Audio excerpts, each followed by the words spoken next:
Friends, welcome. We got games and games and games and games. Welcome to Virtual Strangers, episode 141. I am your host, Wes. With me, as always, my good friend Ruuts. Ruuts, are you ready? I'm ready now. Because technology is a double-edged sword, right? Good and bad. I want to strangle it, but I love it. I want to nurture it at the same time.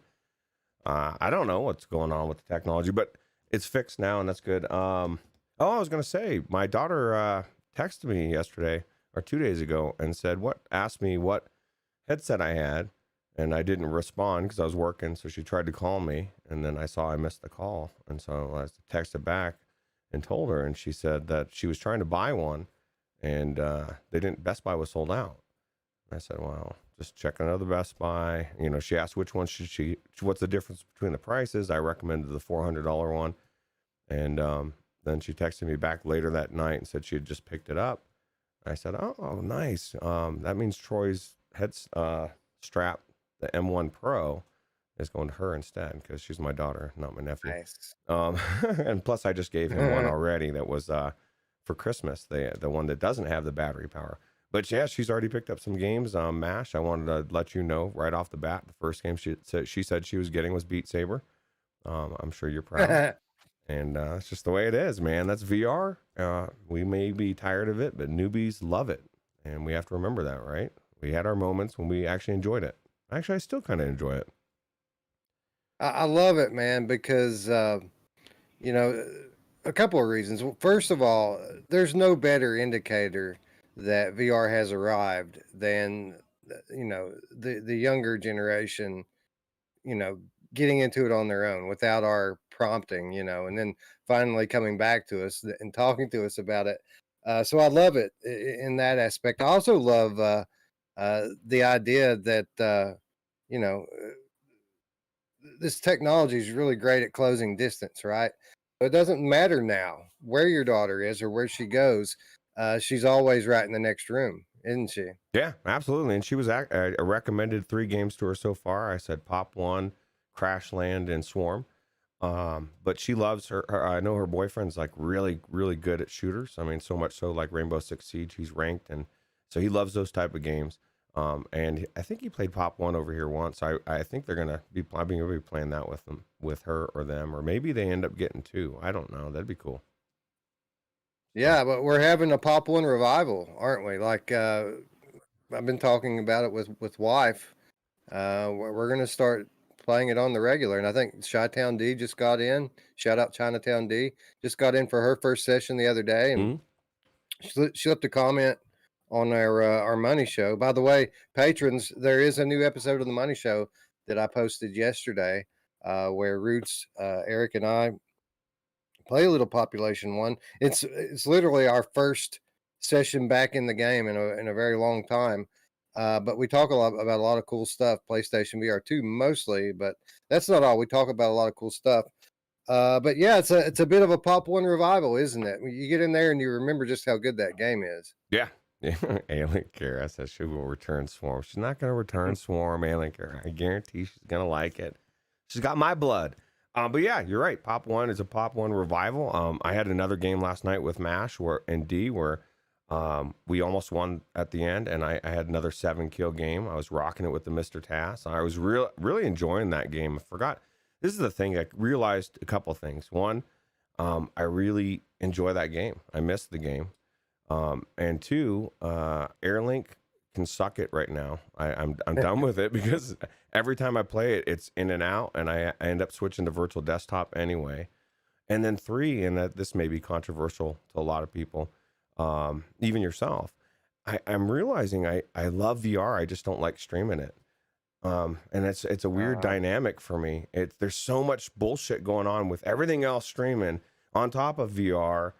And I just like to relax, flat game. People can see my face, and it's just a little bit different. Not saying I don't enjoy streaming sometimes or whatever, but I'm finding it's not that I don't like VR. I just don't like streaming it as much as I used to. And so I don't know. It's weird. Well, we get, we've had many a conversation about um, friction and its effect on playing VR. I mean, there's already a certain amount of friction that you have to endure just to play a VR game, and now you put streaming on top of that, and I mean, it could go smoothly, but it might not. Today was proof positive that it might not, right? So, yeah, I understand what you're saying wholeheartedly. Sometimes that idea of streaming is the thing that keeps you from playing. So it can be a very freeing thing to just let go of that and just say, I'm going to just play. It's just me. I'm going to play. And I've been doing just that the last few days. I've been when I've got 30 minutes to kill, I've been just jumping in my quest and playing a little in death and enjoying that. Um, but yeah, it is a different thing when you kind of let go of that idea of having to get OBS set up and set a stream page and just do all the little things. None of it very difficult, but it all adds up, right? Yeah, yeah, and it's funny because I didn't even really think of it from a friction standpoint, and that's exactly what it is. Just one more thing on top of everything else. And Spry Guy's got a good point too. He says, "Are you sure we like seeing your face?" that actually gives me a legitimate laugh out loud moment, Spry. That's a good one. But yeah, no, it's just I just realized it last night while I was playing with Mash and D. I had so much fun, and I wasn't worried about my stream. I was focused on being there for Mash and his stream, and I could just play, and it was just cool. So So let it be known, one and all, we're back. We're back in Pop One. Now, if you'd like to play with me specifically, typically I have to go to work at 10 p.m. Eastern time, uh, with the exception being on Tuesday and Wednesday. But I mean, I'm typically down around 8 o'clock to have a little session before I go into work. So just hit me up on the Discord. There's an invitation in the description down below. And we're going to be doing a lot more of that. And what a time to be getting back into it, Roots, right before the new map hits, right? yeah, absolutely. And dude, a couple things. One, I wanted to apologize to you, Wes, because I felt bad because I went in with Messi, and then I started having issues. I never came back. When I did come back, Mash is like, Wes left to work. I was like, God dang, I wanted the whole point of me doing it early was so that I could hang out with you. But Messi was telling me, because he's been in the beta for the new map, you can't really go into specifics, but he said it's amazing. It is one big huge place. He said there's multiple tiered high like levels. Like they just made it sound like it's going to completely change a game that was already amazing into an even more amazing game. And I'm excited now to check this out for sure. It's going to be like a sequel, right? Yeah, absolutely. And what does it mean for the future of Pop One? Maybe the seasons. How cool would it be? Every 3 months they completely change the map, 100%. Keeps everything fresh. Adding different things is cool, but I'm just excited to see a completely new area. And one of the things you can say about the skins, they're not just skins. Like you go into the Old West, and it's really cool. And there's explodable TNT and the piano, and I've fallen in love with this game again. It's just really cool. Yeah, and the sky's the limit here when they start doing these type of content updates. Obviously, as it launches, it's going to be either or proposition where you either choose the original map or the new map. But I could see over time there being connective tissue, if you will, between the two maps, and then kind of having a larger area which kind of engulfs both cities and having like a narrow corridor in between, which obviously will be dangerous to pass. But depending on where the zone is coming in at, might be something that you have to do. That would be cool. So yeah, actually. The zone's closing, and you're forced into that tunnel, and people are waiting on the other side. You're like, oh shit. Yeah, that'd be cool. Yeah, that'd be awesome. Like they could have a mountain separating it, and maybe you could go over the mountain or you could go through the tunnel, right? That would be cool. And beyond that, they could honestly, they could do what Fortnite does. Like Fortnite even has like story content.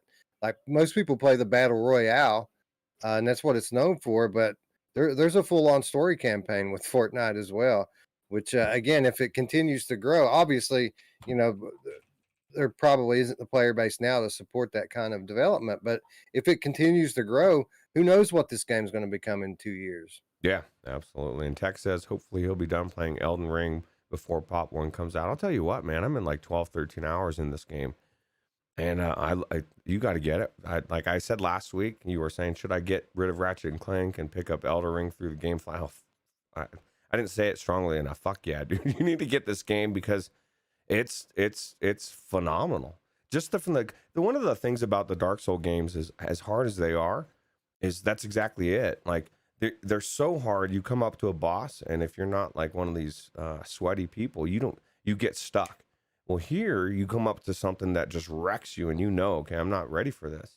You just go a different direction, bro. Like it's open world. You can go a completely different direction, find a new cave, find new mini bosses, new whatever, and level up a little bit more, or increase your, like I did from yesterday to today. My sword is so powerful that I'm actually giving some of these bosses a run for their money that yesterday I couldn't, and it's just so good. It makes me. And I know this is going to be controversial as well, and a lot of controversy here, but to the VR people in VR, I want this game in VR as it is, a third person, because you need to peek around corners. Everybody's going to say, no, it's got to be first person. No, it doesn't. Like it would ruin it. It needs to be third person so that when I'm coming around a corner and I see one of those little fucking, I don't know what they are, Wes, but they come out and start doing some kind of flippy crazy shit. And I need to know that they're there. It's just crazy. It made me think that I would love this game in VR, and I don't think we're that far away. I agree with that. I don't think Q1 2023 is what I heard. But no, if there's one thing that has really hit home with me over the last couple of weeks, it's just how much I love open world video games. So yeah, I'm starting to think maybe Elden Ring is the way to go for me with GameFly. It also occurred to me today something that had completely slipped my mind, and that is the fact that George R. Martin helped develop the lore Yes. of this world of this game, and that in and of itself is enough to kind of captivate me and make it at least worth a couple of hours, right? It's not going to be a couple hours. This is the thing, man. The world is so beautiful. Okay, check. The story, amazing.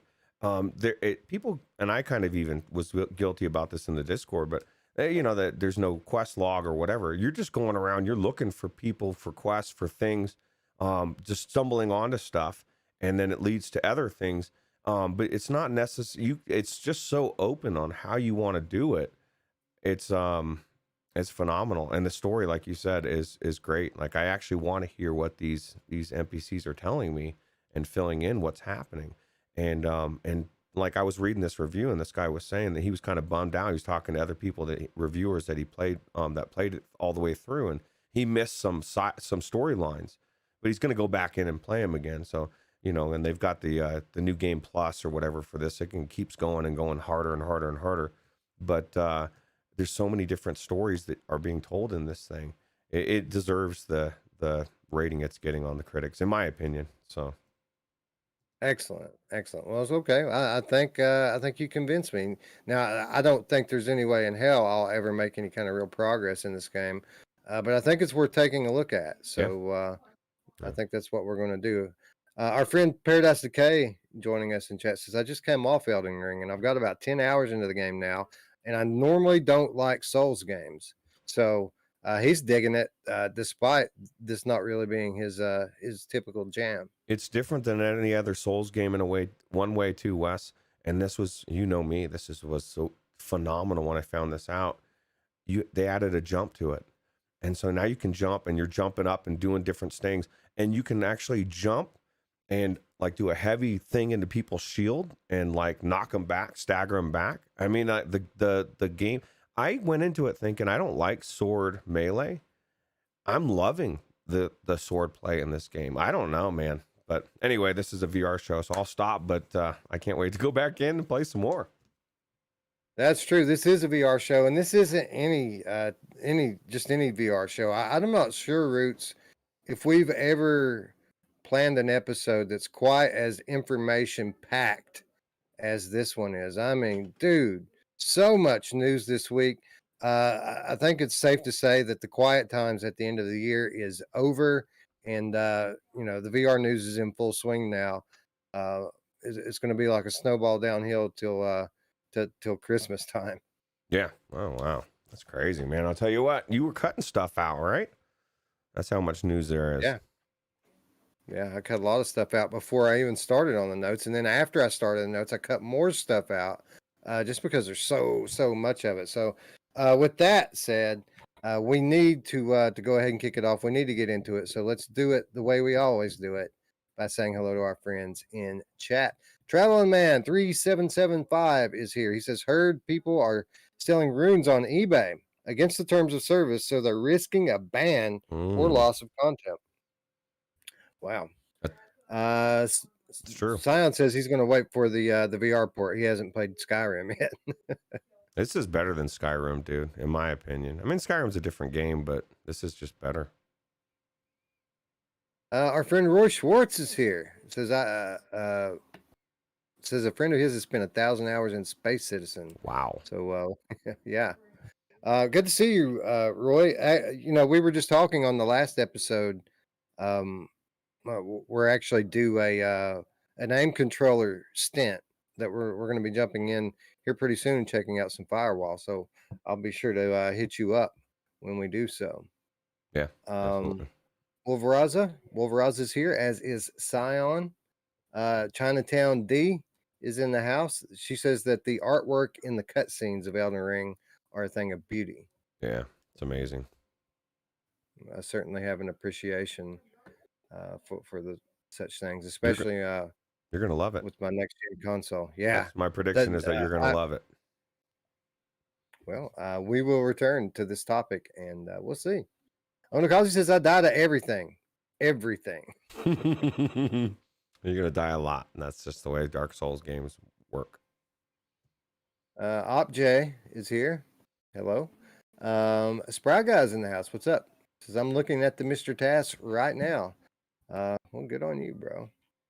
Very, very helpful, the Mr. Task mini stock in Population 1. I came to fully realize this last time we were in there. It's made me actually be able to use snipers, and I used to hate them. Yeah, and there's some good. I like the sniper rifle in that game anyway. Yeah.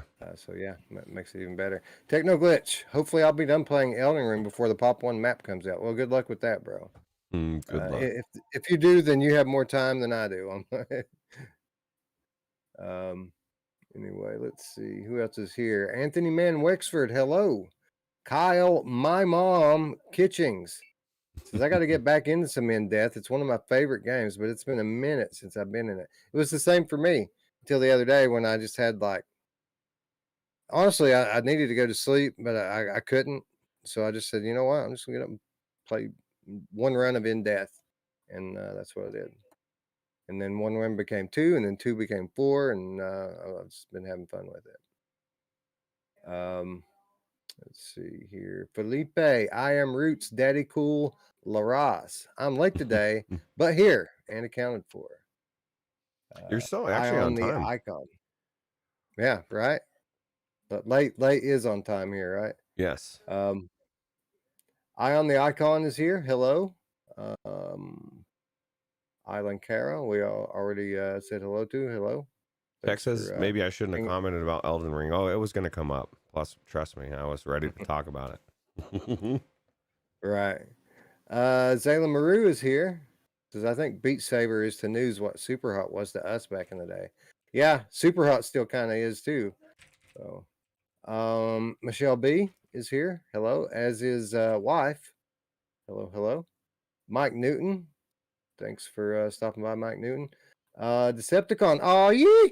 What's up, Decepticon?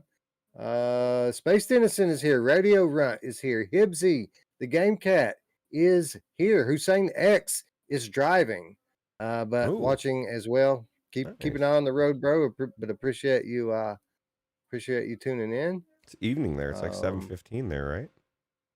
Or maybe it's a little bit later. Something like that. It is. I think 9:15. 4:18 here. So yeah, 9. That's right. And Fluke Rogie. Fluke Rogie's here. So hello, hello, hello. Welcome, friends. Welcome, one and all. Thanks for hanging out with us today. We have so much to talk about. So let's get into some headlines and let's start it off the way we typically do with some hardware talk. I don't know if you caught it, Roots, but our friend Zuck was on the Lex Friedman podcast this past week, and uh, it was hugely entertaining and very informative, actually. But one of the things that came up was the Oculus Quest 3. And basically, he said that face and eye tracking was going to be a big focus for the next Quest, which is something that we already knew. But I think it's interesting the more we hear him talk about Oculus Quest 3, the more it just sounds like he's talking about Project Cambria. Yeah. It's weird because they've done so much to say they're not the same, but it does sound very similar. But I guess the technology is probably going to be in both, right? Cambria is probably going to be even more advanced. Either way, but I thought I didn't see the actual interview, but I need to go. I've been thinking this. I need to go watch it because there was some weird parts in that. I think that was that not where the guy, I guess Les Friedman, is that his name? Is that what the guy's name is? Yeah, Lex Friedman. That's right. Lex Friedman. Gave him one of those CAPTCHA tests to see if he was a robot or something. I know somebody did. Yeah, that. it was hilarious. That was hilarious. Yeah, that's how the whole thing started. He handed him a picture and told him to like circle the buses or something like that. It was so funny. To me, that's great because that's exactly where I would be going. I'd be like, okay, Mark, dude, tell me.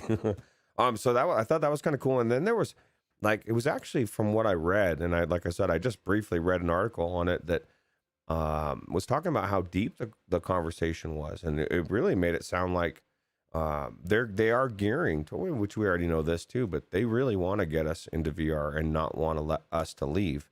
Like they want us to get in there and to have it be so amazing that we want to stay in there all the time, which I would imagine somehow is involved with dopamine, which, that's how they get us with everything, right? But very interesting, very, again, 50-50, good and bad, yin and yang, that's how the conversation is guaranteed to excite me and to horrify me in one sitting. So that's cool though. I want to see this.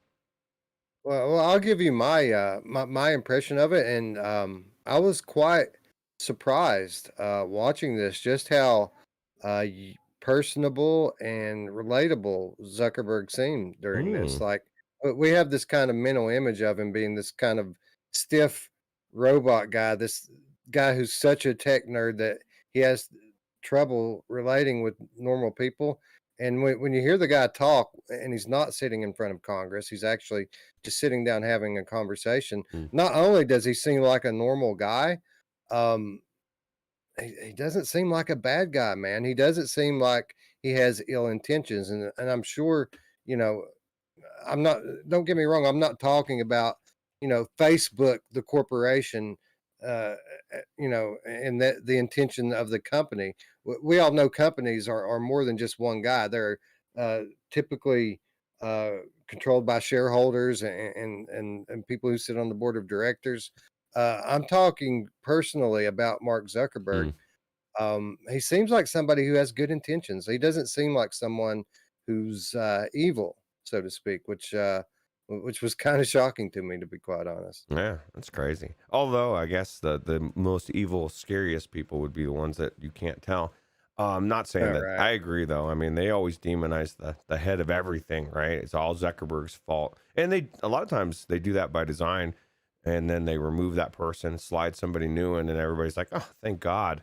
And then they do the same shit, and people calm down for a little bit, right? There's a lot of that type of stuff. But yeah, no, I didn't know that he came off personal. You know what I was thinking as you were saying that? I thought, wow, the AI is now took that next level. He got the emotion chip, bro, and they're showing it off. Like, dude, I'm normal. See, I can do the CAPTCHA. Easy. Yeah, the emotion training has paid off, right? Machine learning. Yeah, absolutely. Anyway, I highly recommend it to anyone out there to go check out this conversation. It's like 2 or 3 hours long, just sitting there talking, dude, and a lot of VR talk. I love conversation. Good conversation, So Yeah, that's what makes the show so good, right? yes, absolutely. I think. I like good friends as well. And we've had a couple good friends pop in the chat. Pate LaRose is here, as is Alyx Ooh. VR. What's up, Alyx? Thanks Speaking of for stopping by. speaking of Alyx VR, Alyx and Skiva Between Realities are going to be on Mash's podcast Thursday night at 9 p.m. Eastern on what Q2C YouTube channel or Facebook group. That's right. That's right. They're going to be on the Q2C VR Gamer Live this Thursday, 9 p.m. Eastern Time. YouTube. It was even on Facebook this past week, but so maybe we can keep the streak alive in 2 weeks in a row, right? Yeah, absolutely. You know, I was just watching in like I always do in stealth mode, their podcast the other day, and I was noticing I don't know how I'm not noticing this before, but man, Skiva he is, and sitting at that desk, he just looks like so head and shoulders taller than Alyx. It's crazy. Skiva, big dude, larger than life. Yes, yeah, he's about one of the best dudes I've met. Yeah, big dude, big personality, good dude too. So shout out Skiva, shout out Alyx. Looking forward to catching you guys on Eric's show. Yep. Shout out Eric, by the way, too. I don't Yeah. know if we said hello to him. He's in the chat too. So Yeah, I see him what's up, there. Eric? Anyway, lots to talk about. So let's move along kind of quickly here. TikTok parent ByteDance is partnering with Qualcomm on mixed reality hardware and software. So we've talked about this a few times in recent weeks. The ByteDance picked up Pico recently, and ByteDance, of course, is the parent company of the social media application TikTok, and a lot of people are speculating that this is the most likely um, competition for Oculus Quest over the next few years. This is a company that already has a strong footing in the Asian market, and a lot of their corporate memos and meetings, they keep alluding to wanting to expand their footprint globally to enter the Western market. And the acquisitions and moves that they've been making would indicate that they're absolutely serious about this, and this is a huge company with a lot of money behind them. So if they want to compete with Meta in the kind of standalone space, then they will. But and a lot of people have been hoping that someone would. But in this case, I would say be careful what you wish for, right? Yeah. I don't know if you're gonna like the Chinese version of it. Oh, I mean, it could be amazing. Somebody needed to start doing this, and it makes sense. TikTok's got a lot of money, man. They're what we would have said about Facebook 10 years ago. TikTok is just so huge, and it's gonna be declining soon. And it's starting to become. It's on that edge where kids are almost like they're starting to look at it and say, maybe it's not as cool as it was. I mean, they still think it's really cool. But you know that that tipping moment where all of a sudden they say, "Oh my God, adults are on here. We're out, bro. We're going somewhere else." And then it'll be some new platform. So. Well, without getting off on a tangent here, TikTok has certain types of content on it which are a bit uneasy to look at for any person with a soul, and that they've kind of skewed off more and more in that direction over the last 6 months to a year. So I just kind of feel like people kind of get this little bad taste in their mouth a lot of times when they spend a lot of time on TikTok. So it's natural that people would be repulsed by it and kind of be averse to hanging out and interacting with it. You know who doesn't mind a bad taste in the mouth? My mom. Scion VR says, great, you can choose a CCP-like company or a CCP-controlled company. Just right, great. Right. Choice, bro. It's choice. Yeah, it's choice. Anyway, those of you who are a little bit bummed out about the proposition for competition in the standalone space, never you fear. Lord Gaben is coming to the rescue as for the third week in a row, here we are talking about Valve standalone one more time, and this is from Upload VR. This is quoting Gabe. Why can't I have tetherless integrated VR? So more and more, we're hearing this kind of talk out of Gabe. You know, the Steam Deck just came out, and Gabe typically is reclusive unless there's some kind of a product launch. And when there's a product launch, he makes the rounds and does a lot of media appearances. And you know, the first one that he made, he kind of led on like, yeah, standalone PC VR is something that we're looking at, but we're not quite there yet. It made it seem like it's something that is a little ways off still yet. But as he continues through more and more and more interviews, and it keeps coming up and it keeps coming up and it keeps coming up, I think it's becoming pretty obvious, Roots, that this is the next thing, right? Like Steam Deck's now, you know, standalone integrated PC VR.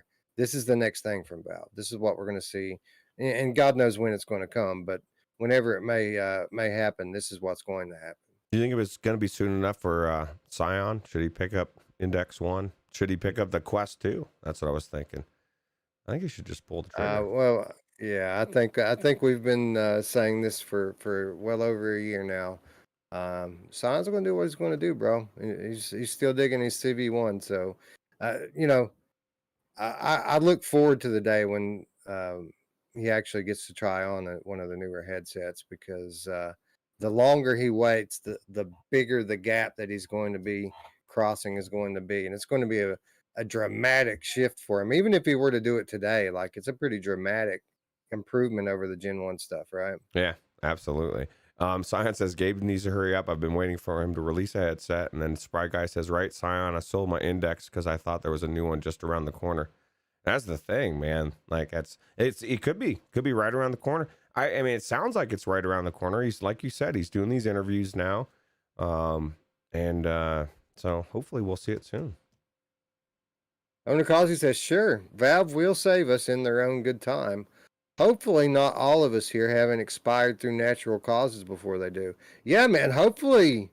I mean, I couldn't help but think this past week as I was watching Gaben like waddle up these steps to hand people their Steam Decks, like, you know, that guy could punch his ticket any day, right? Or any of us could. But that guy doesn't seem like he's been playing much Beat Saber, does he? No, he should get in the headset more often, right? That's the thing. You know, there's a lot of exercise that we can all do in there, but I think we're, you know, I mean, this is the good. I guess there's good news or bad news depending on how you look at it. If you consider HTC the first headset, a Valve headset, we're screwed, because that means the new headset's a third, and it's never going to happen. But if the Valve Index was truly their first, we still got the sequel. Just don't expect the third edition to ever happen, at least from their gaming history. So. Well, I do believe that he's fully pursuing this kind of BCI thing, and that's where his you know, focus is going to be at until they accomplish that. So it doesn't bode well for like the in between step, right? I'm sure that he just wants to cut to the tech from 10 years from now. But if you want your platform to stay relevant in the meantime, you kind of have to give us those half steps. Yeah, he wants us to just crawl in that pod and go to sleep. That's what he's looking towards, right? So I think he wants to download his consciousness into the mainframe before his meat body ends up killing over. It's true.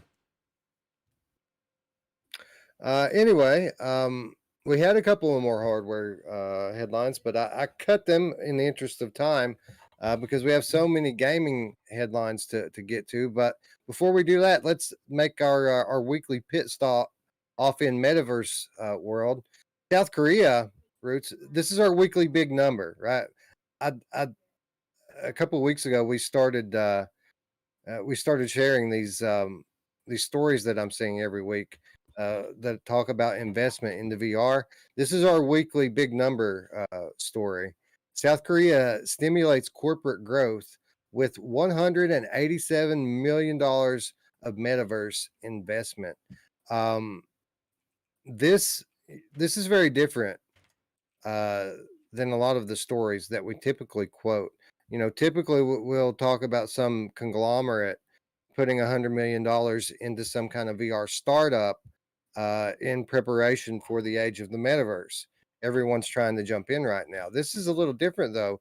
This is actually a country that's putting nearly $200 million into the metaverse as a means to stimulate economic growth and any number of things in their nation. Like, let's just take a quick look at this story here. This coming from GMW3.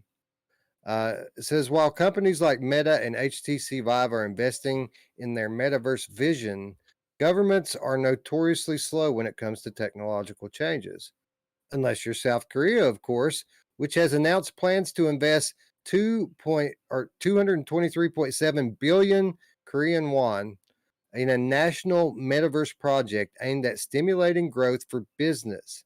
The investment was pledged by South Korea's Ministry of ICT, Science, and Future Planning to be spent accomplishing four main goals across an ecosystem dubbed the Expanded Virtual World, aiming to support both digital content as well as corporate growth. This metaverse plan will be somewhat different to others, get this, Roots, as it'll also look to expand real-life cities onto the platform. Will also be used for education and to help nurture youth experts. So they're making metaverse experts. They're growing their economy. They're moving their education system, which is already like one of the best in the world, into the metaverse. But they're actually moving their physical space into the metaverse as well. They're the first country to kind of take this step in bridging the gap between the physical world and the digital. And I think as time goes on, we're going to see more stuff like this as the metaverse kind of is being built and grows up around us.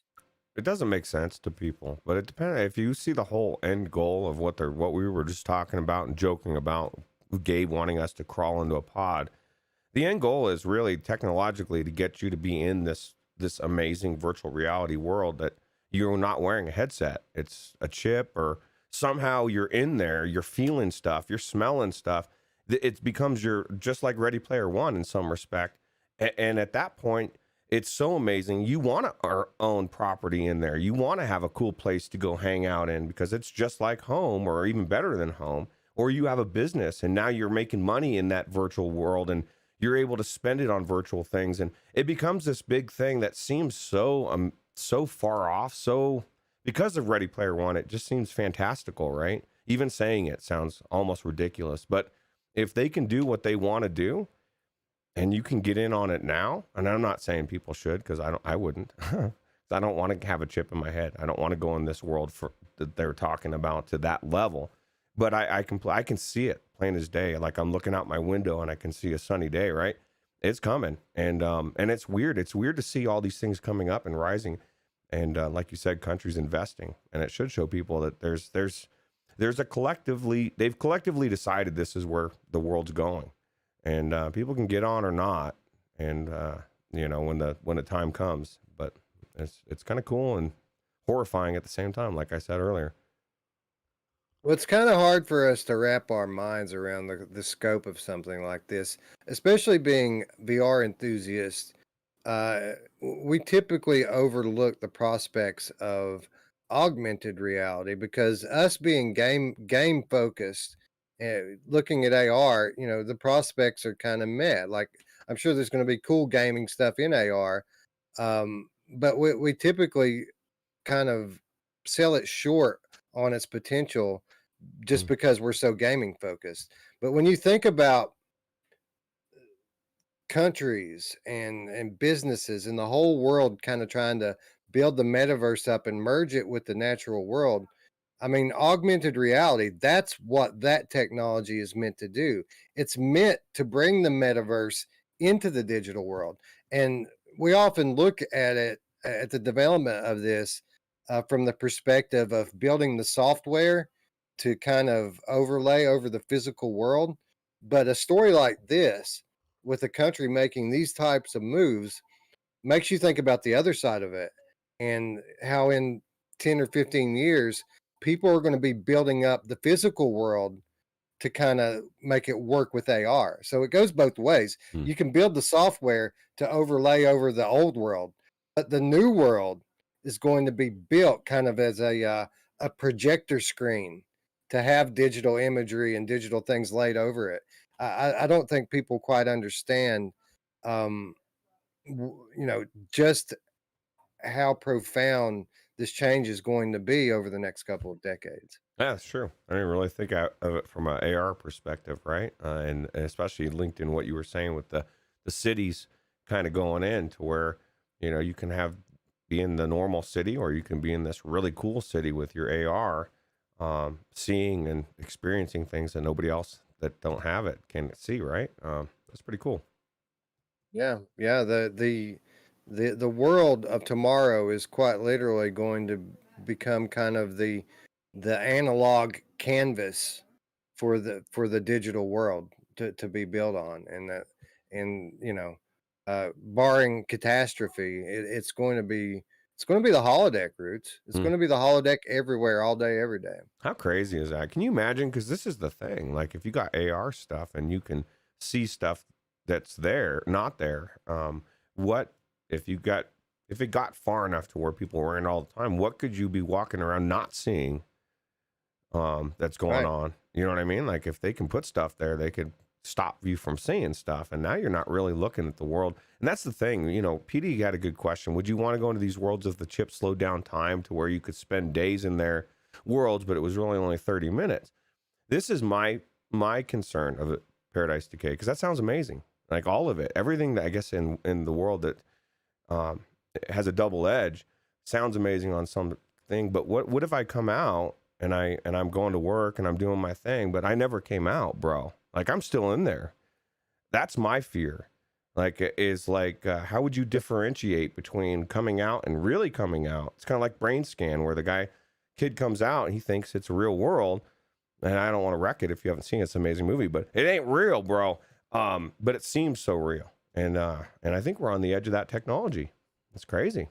Yeah, it's interesting the way that you describe that, because this phenomenon that PD is talking about right now is absolutely achievable today and experienced on a day in and day out basis by people who use psychedelic drugs. True. They experience this kind of time dilation frequently, and if the technology ever were to get that powerful, you would see a lot of the kind of psychoses, if you will, that are associated with that kind of drug use. Now these types of side effects would be present in people who are diving headfirst, full on into the digital world, and as we start to incorporate the technology into our biology through chips or BCIs, what have you. I think that some of these kind of drug-like euphoria states are absolutely going to be possible, and all of the good and bad that comes with that. And one of those things is, oh my God, am I ever going to come out of it? I mean, some people get stuck there. Some people take too much and they get stuck in that world, and that's just their new reality. It doesn't happen very often, but I'd be lying, Roots, if I said I didn't have past experiences where I've wondered whether or not I've broken my brain. You know what I mean? Yeah. So it's a very real thing. It's a very real concern, and these are kind of the debates of tomorrow. Yep. These are the things that need to happen, the debates. But it's interesting. Like, you know what I mean? So, Scion says chips are delicious. they I are. like the chocolate ones. Yeah. I like spicy chips. Anything spicy. I like those too. Let's move along. Roots, I was always kind of bummed out back in the at the end of the VR is dead era, as location based VR kind of started to go away. I was really bummed out that I never had a chance to visit the Void. Well, apparently it's not too late, as VR arcade pioneer The Void is making a comeback, Roots. There's never been more proof positive that the VR dead era is over than the fact that location-based VR is coming back. And that's kind of a big deal, not only for our tech, but for our world in general. This is kind of a big deal. It is. People are finally moving on. COVID's finally goodbye. We don't miss you. And the obsession of it is starting to die down as well. And at some point, people have realized, look, life goes on, and germs are out there, and I want to check out the Void. Apparently, if it's coming back, that's good. I think it's more the powers that be have decided that to move on to a new source of soul crushing fear, and they've gotten all that they can out of this one. It's time to go to the next thing, right? That's true. It's a good plan. But one of the good things about that is that we're going to be able to have location based VR again, and the Void is planning a spectacular comeback apparently, and I for one could not be more excited about that.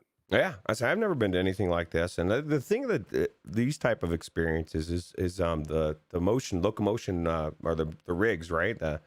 The being able to be like in an old school arcade and actually getting to move around and do stuff, because I don't have any of that. I don't have a cool yacht or a steering wheel or whatever Tex New York or New Jersey money has afforded him over there.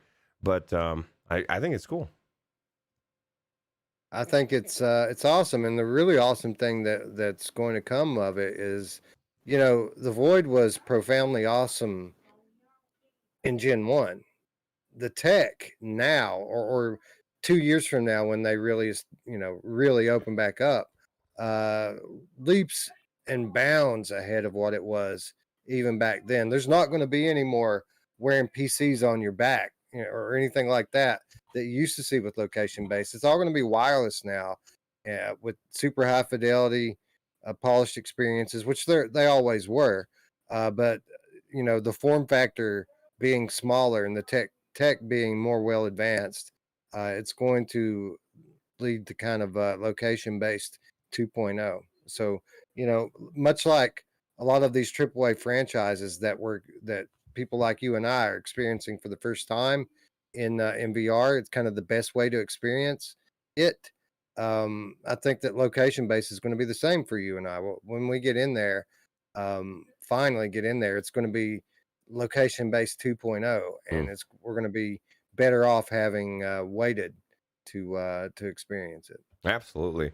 Michelle B says she wants us to explain Void for us noobs. Okay. Well, basically, what the Void is it's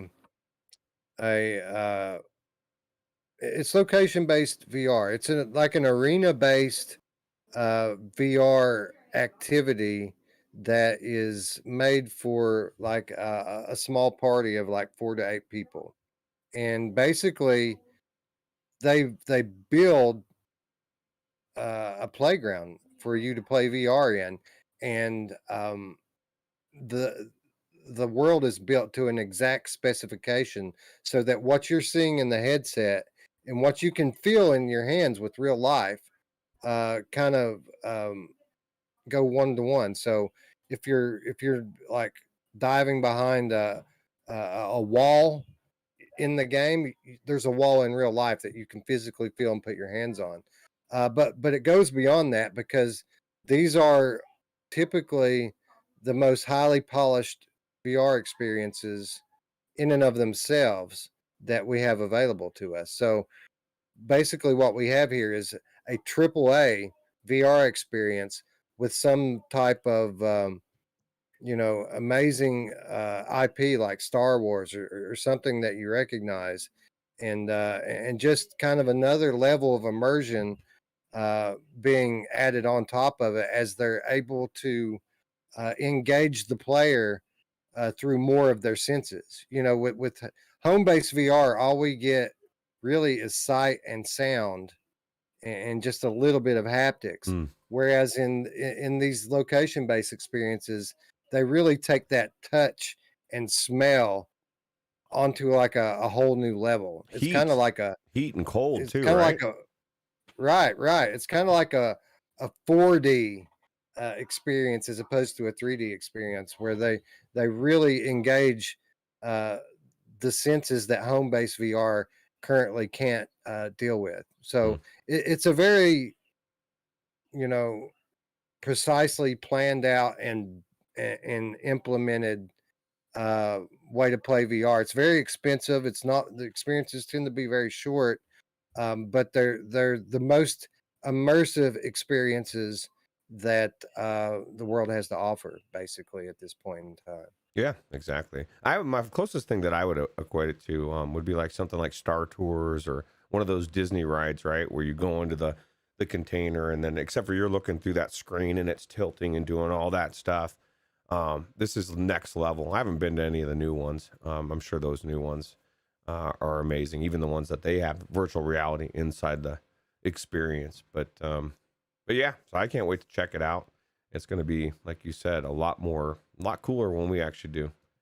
So, If that's the case, is, you know who else is location based? My yes, mom. yes. Silence says nothing like the smells from a VR horror game. Oh, I bet they every week the employees at the Void have to take a couple of old hams and just throw them in the corner of the horror room so that they can start to decay and really stink the place up. Yeah, it'd be crazy, right? Onakazi says it's also staged, so depending on the experience, they'll use fans and props that are mapped to the experience. Exactly. It's like going to a 4D theater. I don't know if any of you guys have ever been to a 4D theater, but they use things like that. They use fragrance, they use fans. Wind. Yeah. Everything that they can do to kind of simulate a real life experience, on a whole other level from what you can do at home. So Cool. I'm glad the Void's back. I'm glad that that future Wes is going to be able to experience this before he dies, hopefully. Think about future Wes. This man legitimately thinks that he is better than us. He's not better than us. We're just as good as future Wes and future Ruuts, those bastards. But I hope they enjoy the Void, because I want to right now. He'd be nothing without me. That's right. He would be. He wouldn't even be here without you. Literally. That's true. That's true. So future Wes, if you're looking back on this, you're welcome. You're welcome, bro. Yep. Merce Robot is in the house. Welcome, friend. Good to see you. Anyway, let's move along. This next one I think is super cool. Watch the first ever Spacewalk Captured in VR. We covered this, Roots, while they were making it. I don't know if you'll remember, but we talked about how Felix and Paul Studios had kind of built this special camera, this 360 VR camera that they were going to send up into space. And this camera is specially built to be able to capture footage in the dark void that is outer space. And they took it up to the International Space Station and recorded a spacewalk. And it's about a 10-minute video. From what I understand, I'm pretty sure it's free right now. Oh. If you go into Horizon Venues to watch it. So, yeah. So typically these Felix and Paul things are something you have to pay like $3 or $4 for. But I think this one's free for the moment. I'm sure you'll have to pay for it eventually. But not only that, but if you go on Oculus TV, this article says, let me see if I can find it. Have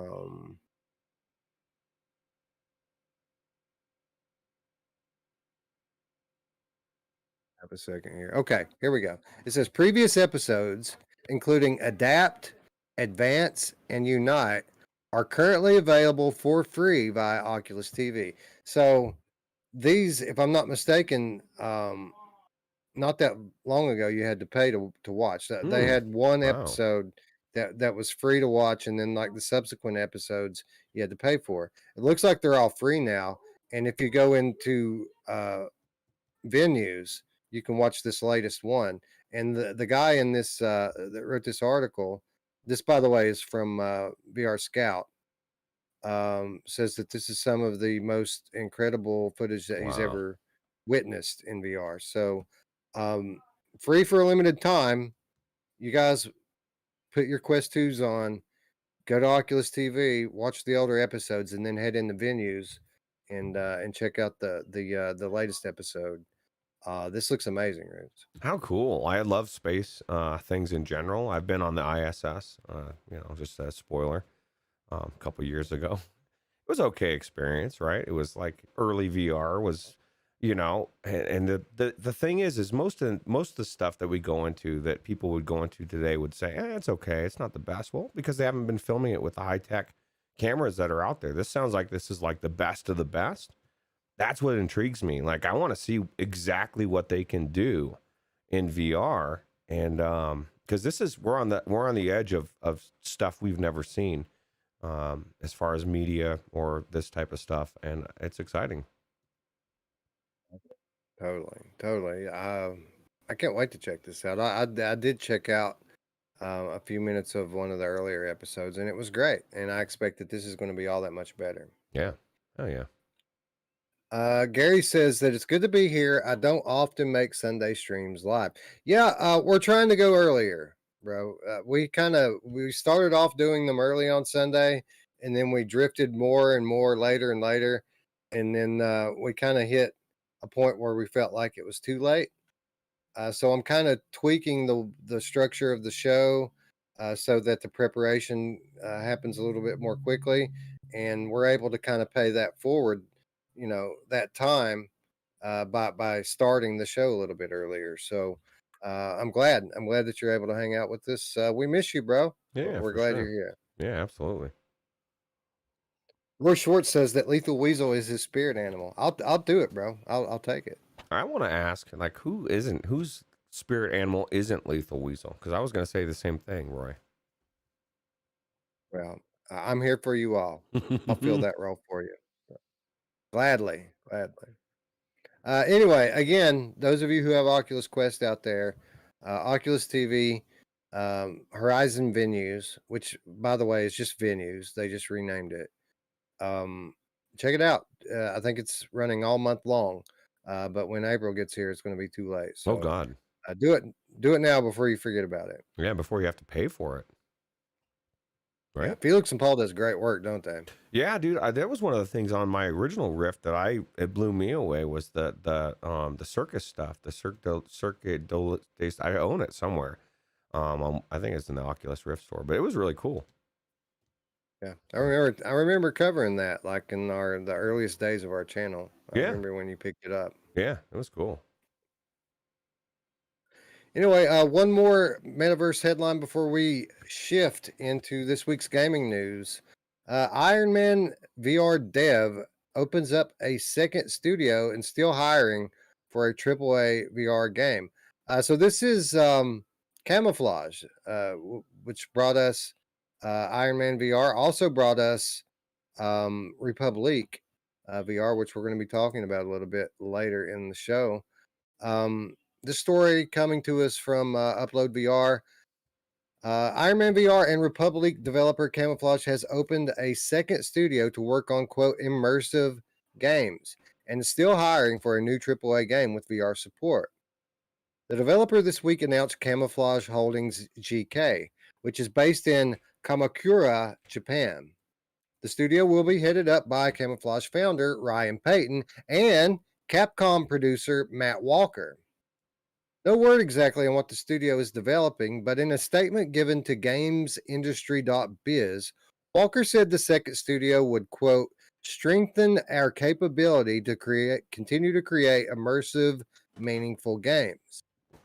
Though that's not definitive confirmation that the team is making another VR game, job listings on the official website reveal the company is currently hiring for a AAA game with single player levels. As Upload reported last year, almost all of the listings note previous VR experience will help applicants. One listing for a QA lead adds that VR experience is a must. One for a software engineer mentions previous console development as a plus. Could this mean that Camouflage is working on a new project for PSVR or PSVR 2? We're big fans of the team's work on Iron Man VR, which offered a full single-player campaign. So basically, this article goes on to speculate that maybe these job listings are for a sequel to Iron Man, which would be amazing. But I mean, even if this isn't Iron Man, like the fact that they're working on a AAA console-based VR game, I mean, they're totally working on a PSVR 2 game, right? Yeah. Oh, definitely. Maybe Iron Man. This is the thing. I think the wording of it is very interesting because a lot of times it comes down to how they word it. And the fact that they say that they're hiring for a AAA new game with VR support. I know a lot of people, those words are worrisome to them. But when I think again of Elden Ring and maybe having Elden Ring with VR support versus some other IP that is supposed to be like an Elden Ring type of game that's in VR from the ground up, two different types of things, right? One is going to be the IP that you love. The other is going to be something that's they're trying to do something new. They've, maybe it's amazing, maybe it's not. I just think that what they're hiring for is a AAA game that's going to come out on flat and VR. And so it's not necessarily going to be from the VR from the ground up because it's with VR support versus a VR game, a AAA VR game. You understand what I'm saying?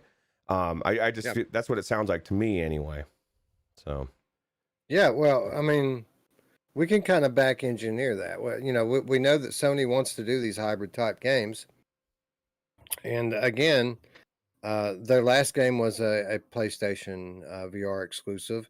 They do mention console development experience being a plus in these job descriptions, but it goes even beyond that. Maybe there's something else that shows us that Camouflage is kind of being console focused these days. Yeah, absolutely. And I would say the one thing that about Iron Man VR that people didn't like, because I still think it's the best superhero game in VR, was the limitations of the PlayStation VR 1, right? The tracking being subpar and not have the controllers were fine, I guess, to some extent. But you take an Iron Man 2 and you make it so amazing gameplay wise that it is flat and VR. And I don't know. Who knows what they're doing, but it sounds like it's, I have faith in what they're doing, and it's exciting. Yeah, and again, as we mentioned before, this is kind of Camouflage taking that next step that we often talk about with regards to these Gen 1 VR studios. There's a stratification taking place in the ecosystem now, whereas in Gen 1, all of these kind of smaller studios were all in one pool. And I don't mean like they're not, obviously they're not super small. They're a pretty good sized studio. But now we're kind of starting to see, a new tier being developed with these studios like Vertigo, like Fast Travel, like In Dreams, like Resolution, and now Camouflage being added to that list. These studios that are actually expanding to become like multiple studio companies and platforms expanding to cover, PC, standalone, and console, AR and VR. Camouflage is obviously joining that club, and again, I fully expect them to kind of continue their work in the PlayStation space, and this next story kind of lends a little credence to that.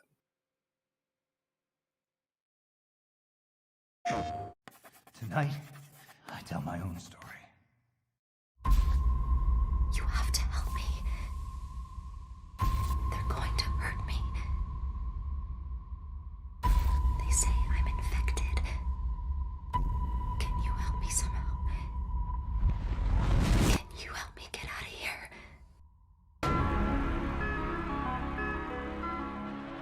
Did you do that?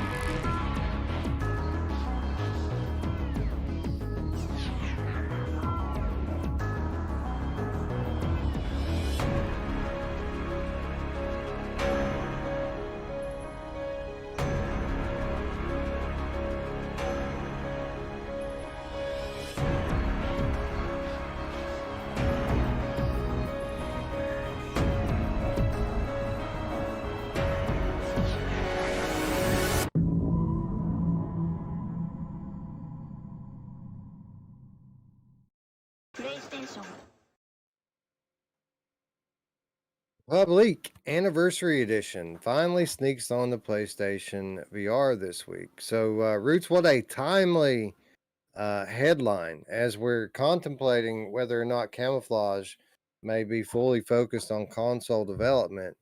Here we have, out of nowhere, Republique Anniversary Edition coming to PlayStation VR this week.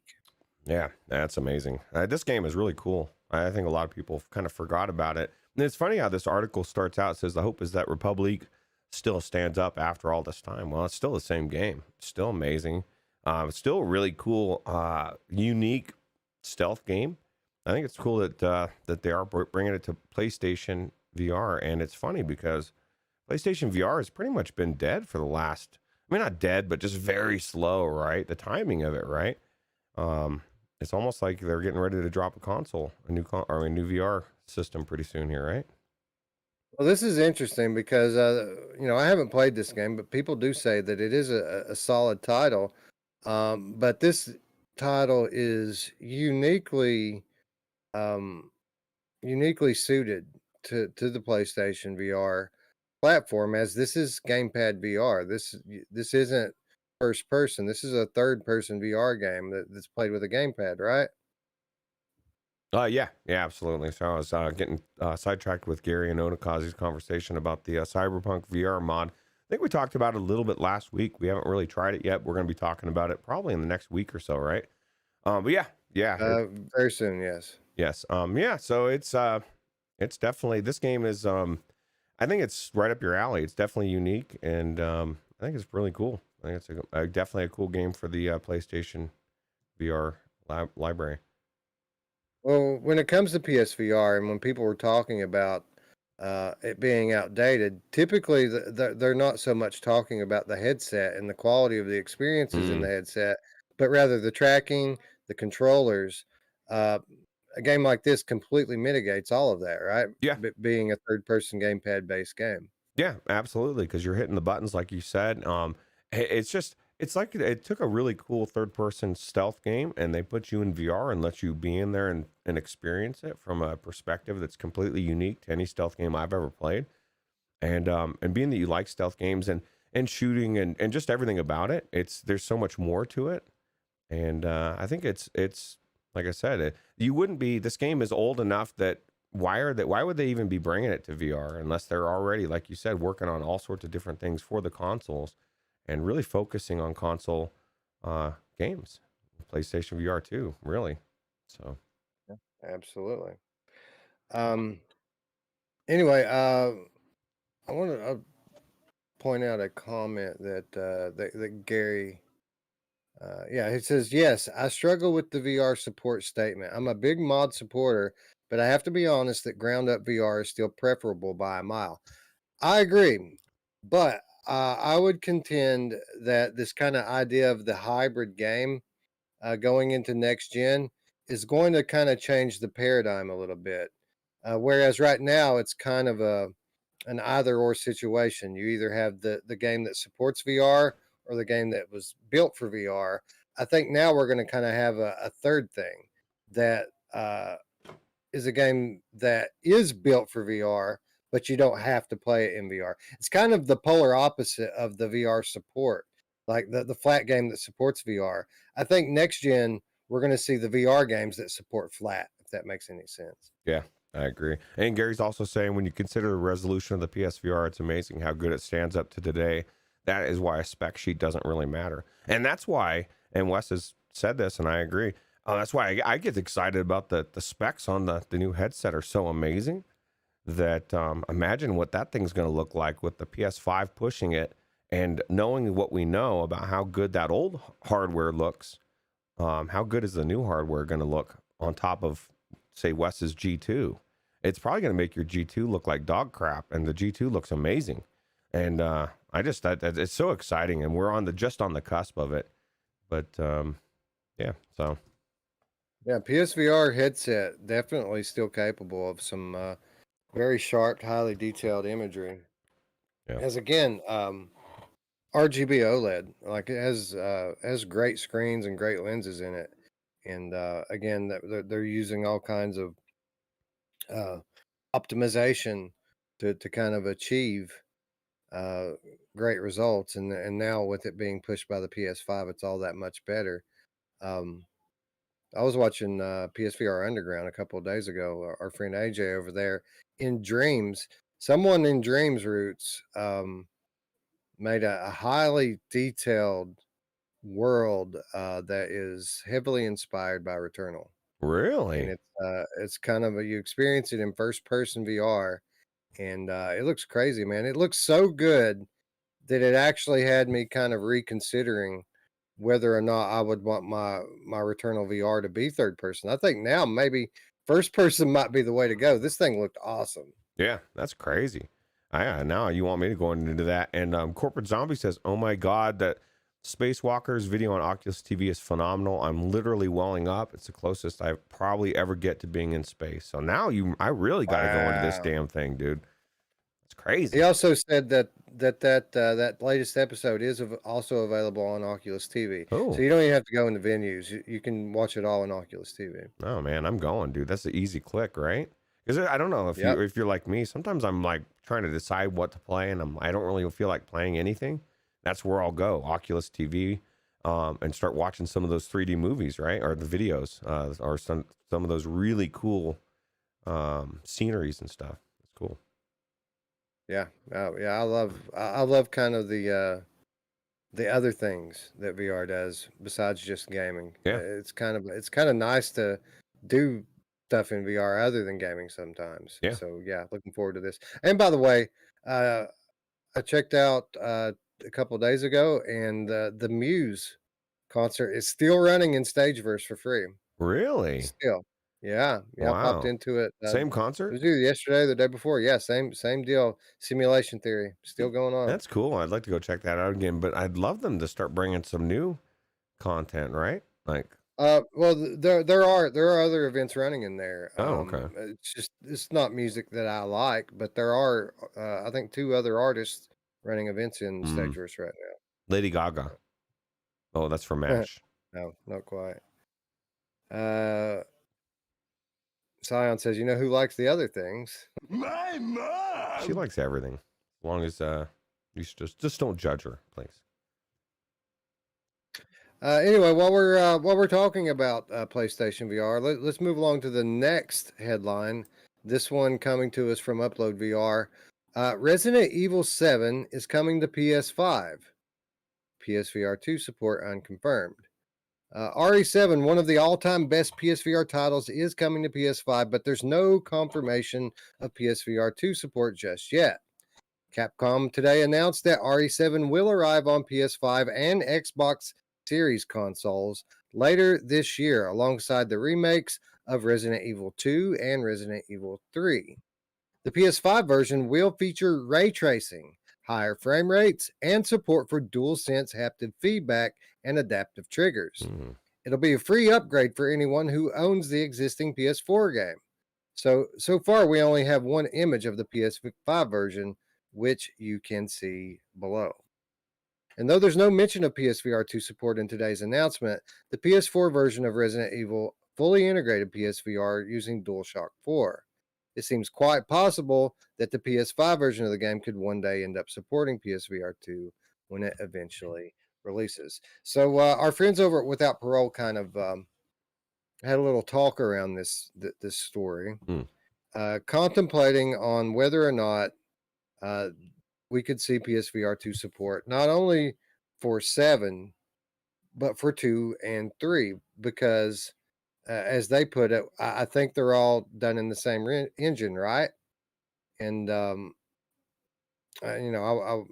caught the replay, so I couldn't chat with them. But for those of you who are interested, yeah, 100% right. They're all done in the modern version of the RE engine, and this is completely and easily doable by Capcom, not only to do 7 and 8, but do 2 and 3. And we know this is the case because of the work of Praydog on the VR mods. So Praydog went to mod Resident Evil 2 into PC VR and did so successfully to the point of it being the best VR mod I've ever played. It's like a native VR game. But since, the same engine is used on all 4 of those titles, we also have a Resident Evil 3 VR mod and a Resident Evil 7 VR mod and a Resident Evil 8 VR mod. So the same principle 100% applies to officially supported VR mods. So really, the question is what it always has been. Is Resident Evil 8 going to be a PlayStation VR 2 game? Because if it is, it's only a hop, skip, and a jump away from RE7 VR, RE2 VR, RE3 VR. It's all the same work. And if they're putting in that work for one, Roots, why wouldn't they do all of them? Absolutely. Well, and 7, think about this. 7's already done. You know what I mean? The only thing they really have to do is, obviously do it to the new game and then add the controller support, because clearly the controller is not going to be tracked anymore, and they'll have to change that. But you have to do that anyway with any game you're bringing into VR. So why not do it? And especially if 8's, and who really believes that Resident Evil 8 is not going to be on PlayStation VR 2? 7 is one of the one of their most popular games out there, right? Like, they're going to go by sales. Yeah. And Capcom has already proven to us that they want to be in VR. They just put out Resident Evil 4 on the other end. And so I would be shocked if Resident Evil 8 isn't a release title. And maybe at the same time, and this is another thing we forget, because they're releasing all these things ahead of time. MASH, one of the things MASH has said, and he's worried about, or maybe he's not worried so much anymore, but release titles, right? But what if you have all these release titles that you already have there? You've released the PlayStation 5 version of Resident Evil 7 or whatever games they are 5 months ahead of time, and all you have to do is drop the VR patch. And then now you've got, on day one, you got all these patches came through, and now you've got Resident Evil 8, Resident Evil 7, you've got whatever game that they wanted to bring in. I think we're going to see a lot more older games than we think coming into VR, and they might be the hybrid ones. But my answer to Gary, what he said earlier, is it's coming from the premise that we're going to have the game at all, where your premise works. If we go down the road of, well, maybe it doesn't happen at all, would you rather have the hybrid version than no version? Because what we're having now, and the PlayStation people don't get this luxury, is we got to go to the mods, and we got to settle with the jank, and we got to settle with some weirdness. And we say these mods are amazing, and we praise them to the world. But if a developer puts anything that's not 100% VR, we crucify them.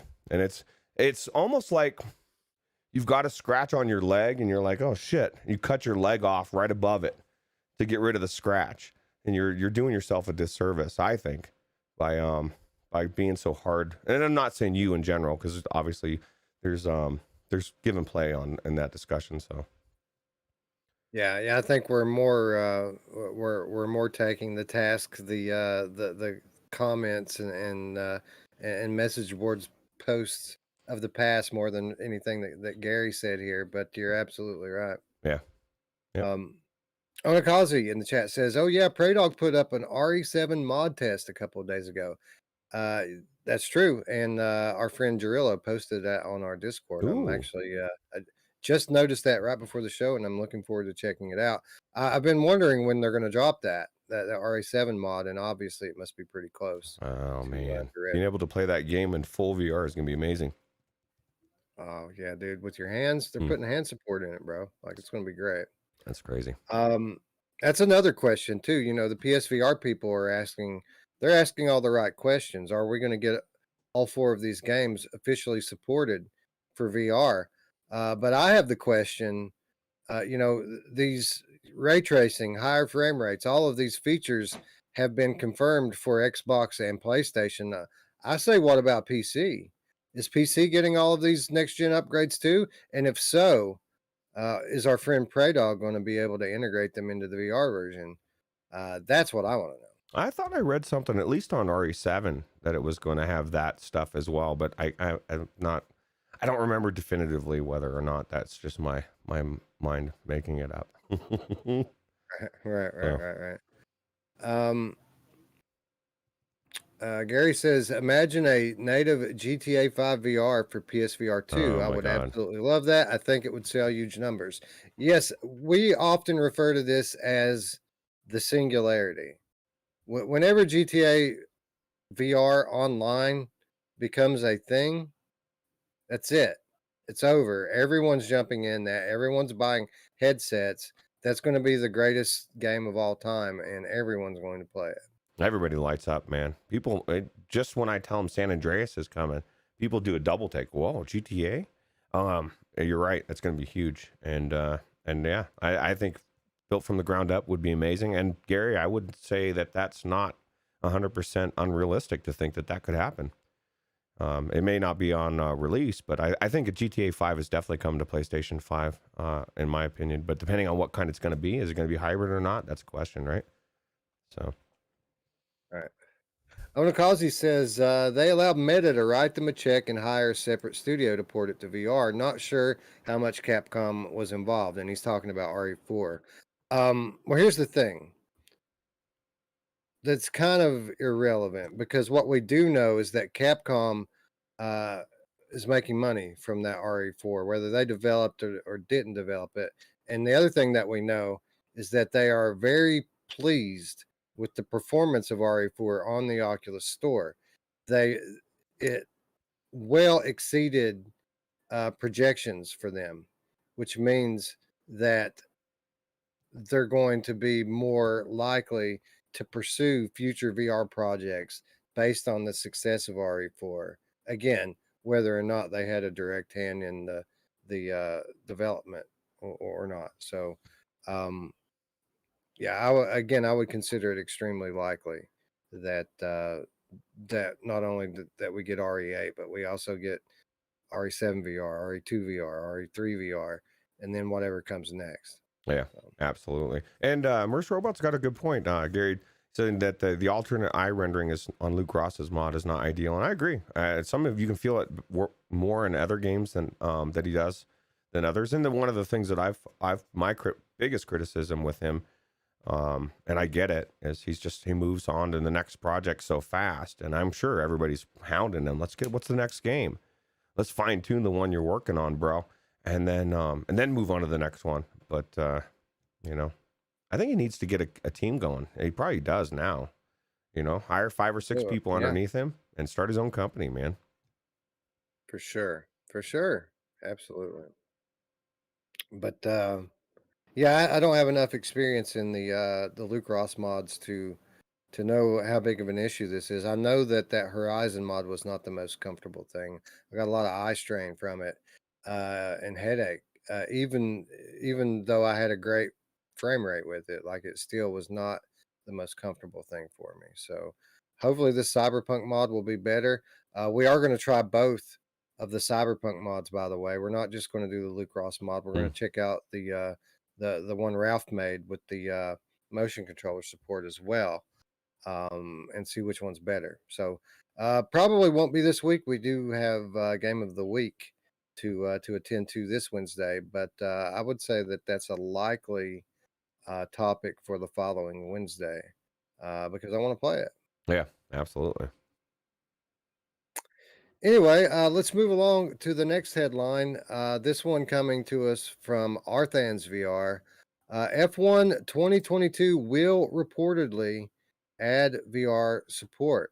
It's not officially announced yet, but a new report from Xfire is claiming that the yet to be announced F1 2022 will be debuting various new features in the F1 series, including the highly requested VR support.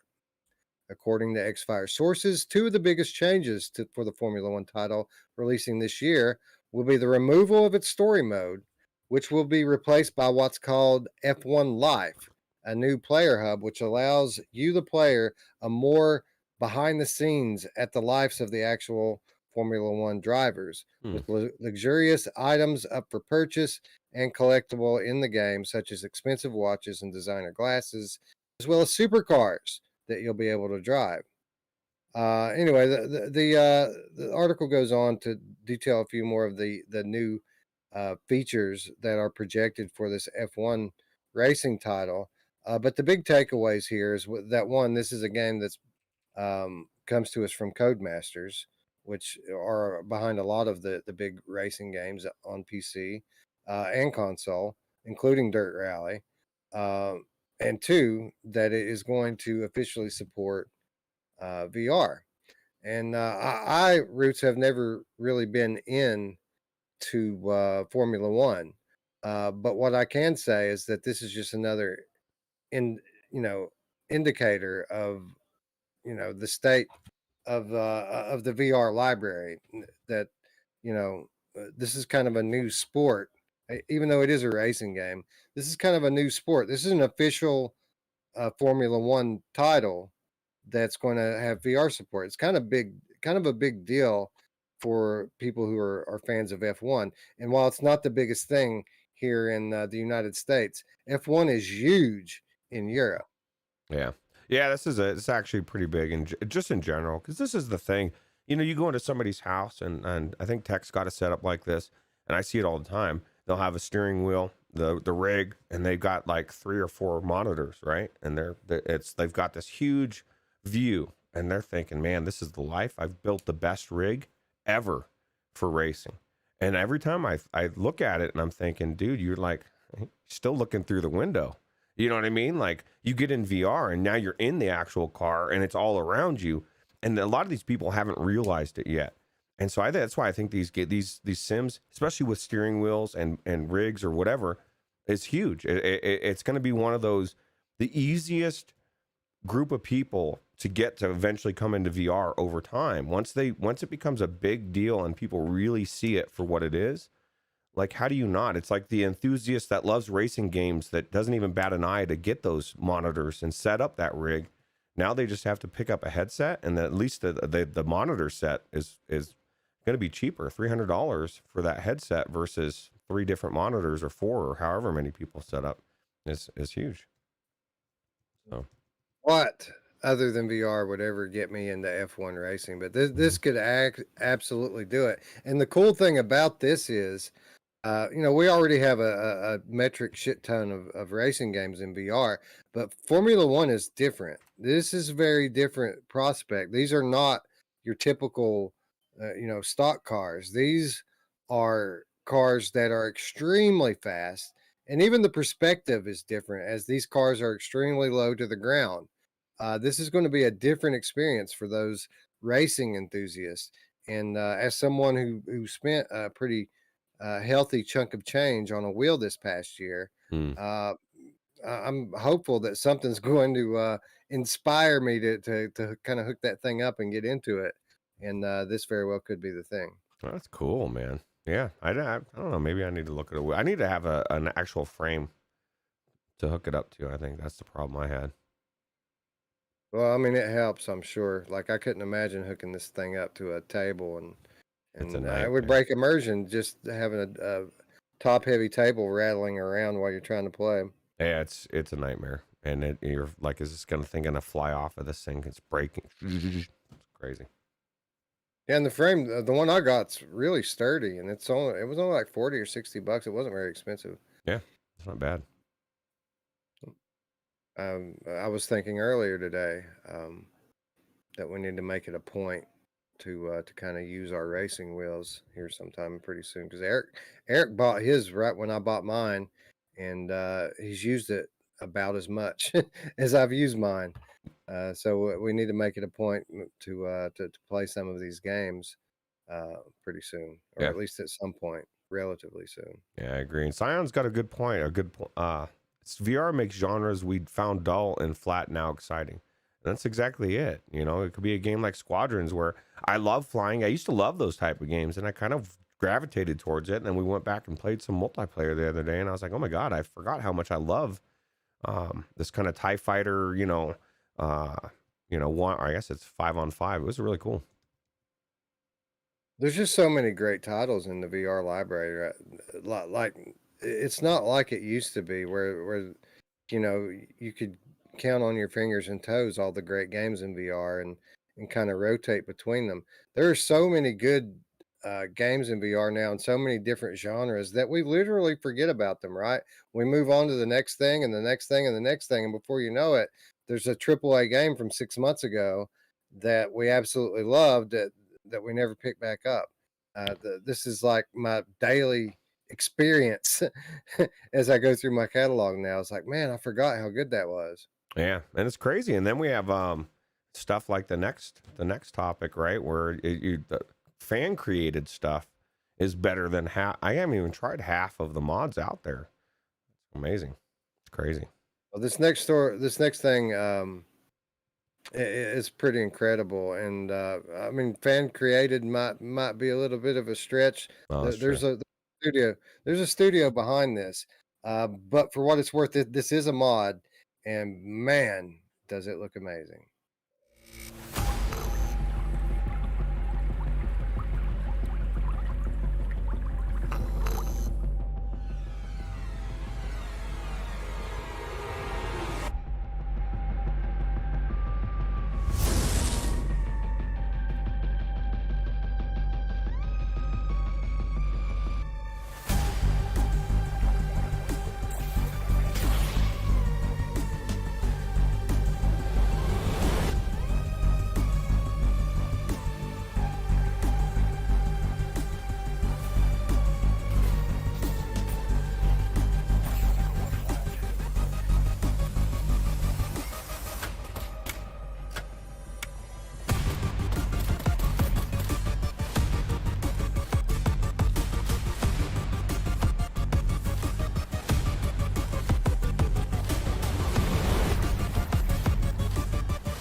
This story coming by way of Jamie Feltham at Upload VR. The second part to developer Patient 8 Games' Ace BioShock VR campaign for Half-Life Alyx, Return to Rapture, releases next week, or this week, rather. Upload VR can reveal that the unofficial campaign will hit the game's Steam Workshop page on March 11th, picking up where the impressive original set of levels left off. Return to Rapture tells a new story in which Alyx herself travels to the iconic underwater city, coming into contact with both Combine soldiers and headcrabs, as well as enemies from the BioShock series. The second part features 24 new levels, which the developer says should offer roughly 15 hours of gameplay. But this installment also brings far more of the BioShock universe into the game. There are plasmids and new weapon models like the Thompson submachine gun, for example. Patient 8 is also promising reworked AI with enemies able to heal and thousands of lines of dialogue to deliver the story. Headed up by Wim Biter, Patient 8 Games has a Patreon page for those who want to support the project, but the team is also planning to create its own standalone VR game once Return to Rapture has wrapped up. Mm. Roots, I don't know if it's just me because I am such a huge fan of BioShock. So maybe I'm exercising a bit of nostalgia, but this looks like it's going to be the best Half-Life Alyx mod that we've ever seen by a mile. This looks absolutely amazing to me, and I cannot wait till this thing releases in just a few days' time. It's crazy. It's crazy because it's okay. It takes me back to the conversation we had a couple of years ago, or when Half-Life Alyx dropped that year, the 2020. Was it the 2020 show, right? That we talked about it and whether it was going to be the winner of the game of the year, right? And one of the things that we considered was the content created from this mod and how much game this would give you. Just by the nature of the source too. And how crazy is it that it's 15 hours, dude? That's longer than Wander. Amazing. Not saying Wander is not amazing, but this is one part. And I don't know how many parts this game's going to have. I just think this is an amazing business model on top of everything else. They got their patrons, so they're getting money. They're creating this amazing game. They're giving it to people for free on a already thing for the game that already exists, right? The Half-Life Alyx, and they're creating a resume so that as they're I'm assuming they're building their own game alongside this. So when they can drop that after this thing blows up, like I only see success for this company. I just think it's cool. I just think everything about this is amazing. And I'm not even a BioShock fan, but I want to check it out. Super cool. Yeah, this looks so much better than the original, and the original was great, but there was a lot more kind of that Half-Life Alyx presence that you felt in the original Return to Rapture, where this seems much more. Well, I mean, there are still bits and pieces. You can still tell that you're playing a Half-Life Alyx mod, but it is not so obvious anymore as literally tens of thousands of BioShock assets have been imported and used to create this experience. But I mean, there are mechanics. There are all new mechanics that have been developed for this that we've never seen in any kind of a Half-Life Alyx mod before. Like, I mean, you have your weapon wheel. We saw that during this clip, and the weapon wheel using BioShock weapons, by the way. But in addition to that, there was a plasmid wheel. They had like 8 different plasmids you can choose from to use as you make your way through this campaign. The splicers with original models were in this campaign, all of which have their own unique abilities, including healing, as the article points out. I am just blown away. Everything that I've seen of this Return to Rapture Chapter 2 just absolutely drops my jaw. And I'm so happy that we're literally 5 days away from getting our hands on it. I can't wait to play this. That's crazy. 5 days. That's close. Corporate Zombie wants to know, do they have big daddies? That would be scary. They do. I'm not sure if you can fight them or not, but I know that there are big daddies. Well, I mean, let me rephrase that. I'm pretty sure that there are big daddies. I don't know anything. I don't know my name for certain, but I'm pretty sure that that there are big daddies in this as well. You know who's a fan of big daddies? My mom! She really likes them. This is true. This is very, very true. No, I think this looks amazing. I think the art looks amazing. I think the gameplay looks amazing. I think the fact that it's 15 hours over 24 chapters is amazing. And again, just blown away by it that something like this could exist for free is incredible. Yeah, crazy.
This story coming courtesy of GMW3. 2021 had some classic VR games arrive, including indie gems like Mare. The work of Vision Trick Media, a team based in Sweden and Japan, Mare offered a wonderfully imagined world and puzzles, even if it was a little short. Initially exclusive to Meta Quest, the studio has now confirmed that Mare is coming to Steam VR later this month. Since the Quest launch, Vision Trick Media has worked on making sure that Mare fully utilizes the extra power PC VR headsets can access. The PC version will feature a whole new level of visual fidelity, including real time lighting, among other improvements, making it an even more engrossing experience to savor in virtual reality, the studio notes in a statement. Mare said in a mysterious world that you view from overhead, controlling a mechanical bird from perch to perch. As you do so, you encounter a young girl who's seemingly lost and in need of your help. You then have to guide your new AI companion through a vast, interlocking landscape full of deadly traps and a few inhabitants. Um, this is Mare. This is a game that I actually purchased for Oculus Quest, Hmm. and I enjoyed Mare. I thought it was, I thought it was a captivating world. Now the gameplay, admittedly, is extremely slow pace, especially at the start of the game. It really takes a while to kind of settle into this one and get to a point where there's any kind of real challenge. But the art style was absolutely striking and and unique. This is a Hmm. unique world, and kind of being in this world to me was the highlight of the game. So now you're telling me that they're remaking the whole thing to fully take advantage of PC hardware. Sign me up, bro. I'm down. Hopefully this comes to the Rift store as well with cross buy, Cross-buy. uh, Yeah. because I don't want to have to buy it again, but I absolutely want to check it out. Yeah, I forgot about this game. I don't know if I ever tried it. It looks really cool. Definitely look. I guess people are saying it's getting real ICO vibes, which I'm not sure what ICO is, but I probably should know. But it looks cool. Looks super cool, and something I would want to check out for sure. Yeah, I don't know what I would compare it to as far as like the gameplay. I mean, there are some aspects here that remind you a little bit of something like Last Labyrinth, Hmm. as you're just kind of leading this little girl around to kind of try to help you progress through the maps. She's opening doors and things like that, flipping switches and a lot of things have to be done in a certain order, but you have to kind of do some logic and puzzle work to Hmm. kind of figure out what the order is. It's a very unique game, and that's kind of what I liked about it. It is very very different. Um, uh, I was kind of worried going into it, especially at the very beginning, that it might be a bit of a walking sim. Hmm. But it is legitimately a puzzle game. It's just a very different kind of puzzle game. Okay.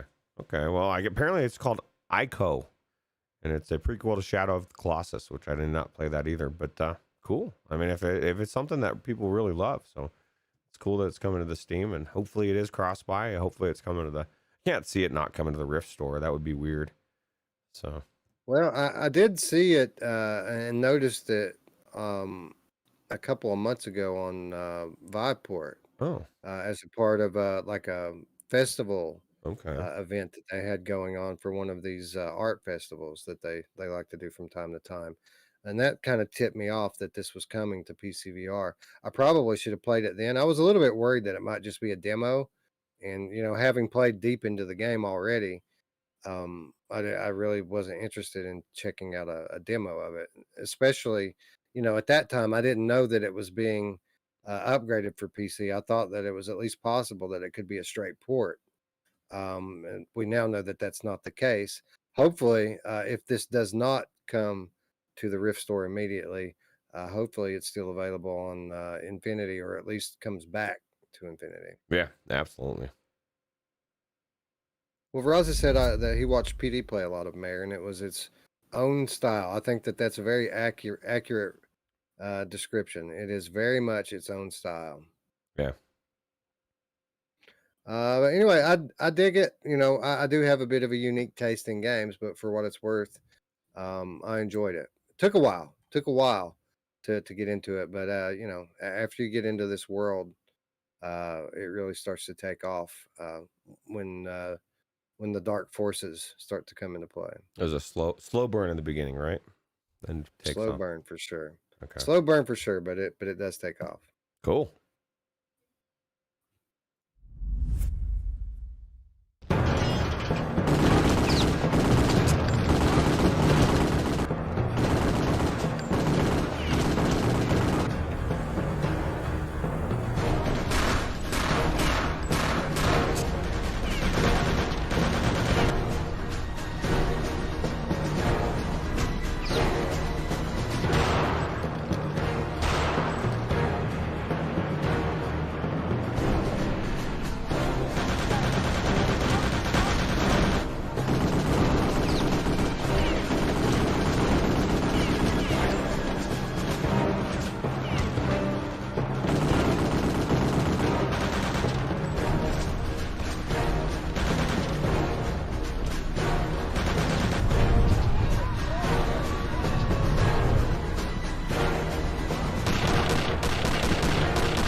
Another one from Jamie Feltham at Upload VR. The latest update to Team Beef's VR mod for Return to Castle Wolfenstein offers big performance updates on Quest. Version 1.3 is rolling out now and introduces Oculus Extra Latency Mode. Over on Reddit, the team explained that this should enable very smooth gameplay when using 72 Hz with high resolution per eye. Elsewhere, the update introduces some new features and reintroduces some older ones. You can now walk silently using very slow movement, and support for the backpack and quick saves and loads as offhand gestures have returned too. Finally, there's support for the bHaptics ARMS product, in addition to existing bHaptics vest support. That isn't all Team Beef is working on right now. The developer is also testing out a VR version of Quake 3 Arena. Beyond that, we're eager to see if the team has any new projects, given that it's now adapted a lot of the 90s era PC shooter classics like Half-Life and Doom to the Oculus Quest. Roots, I remember when they first started modding this Return to Castle Wolfenstein in the VR. What I didn't remember was just how awesome this looks, dude. This looks like very good. Looks phenomenal. I forgot how I loved Wolfenstein games when I was a kid. I don't remember them being this amazing. And the gameplay, like, I guess it's obviously been remastered or whatever, but it looks phenomenal. And Alyx said he integrated custom bHaptics for this game, him personally, by his you know, Alyx, Nice. I keep saying this. I need to get a vest, bro. Like, I really need to actually just buy it, because like, I pop one, I want to feel the wind at my back. You know, I want to be part of the club. I feel like I'm like looking in and everyone else is like laughing, having a good time. It's cold out here, bro. It's snowing. Let me in. I totally feel you, Roots. I'm absolutely the same. Every time I read one of these stories, and they always tack it on right at the end. Oh, by the way, this game also supports bHaptics. This is crazy because this isn't even an official game. This is a mod of a flat PC game that supports bHaptics. How awesome!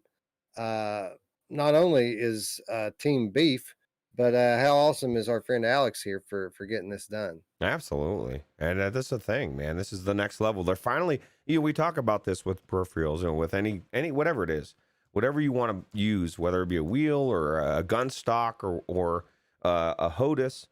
Like, what applications does it have? And you could say like a year ago, hey, it was cool, but there wasn't many games that it supported. Now it's starting to become so supported that they're doing mods and shit. You know what I mean? Like it's readily supported. Your the best games use it. So definitely recommend without using it. Now Mash has used the hell out of his vest, and he always praises it. So Yeah, and GT it goes on quite a bit about it as well. yeah, yeah, man.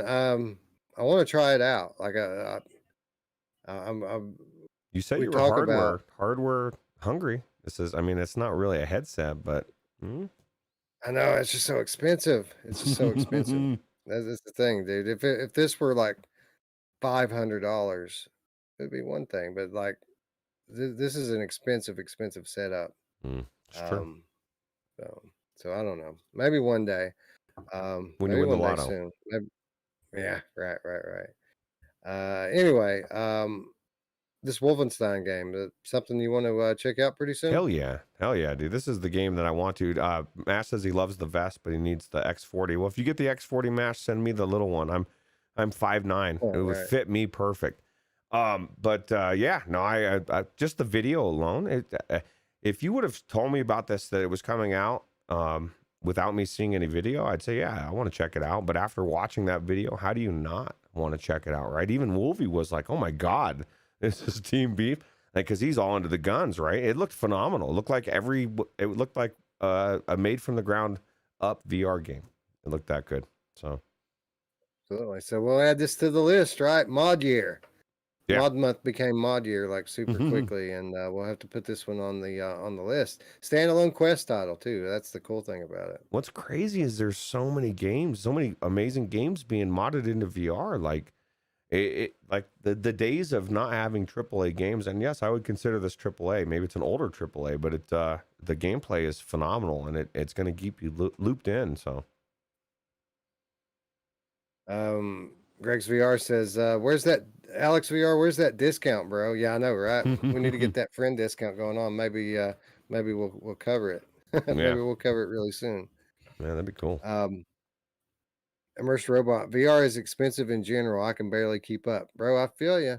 It's like the only thing that I buy, and like I'm either buying something or I'm saving. Like there's no cheap pickups in this hobby, right? Like you save, you spend a bunch of money. You save, you spend a bunch of money. Lather, rinse, and repeat. Absolutely. Yep. Anyway, Return to Castle Wolfenstein Quest mod. Definitely, you haven't heard the last of this one on this channel. More to come on this one in the future.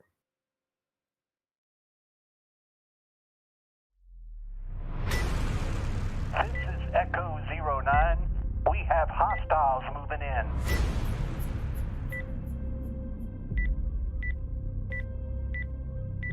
I need one more second.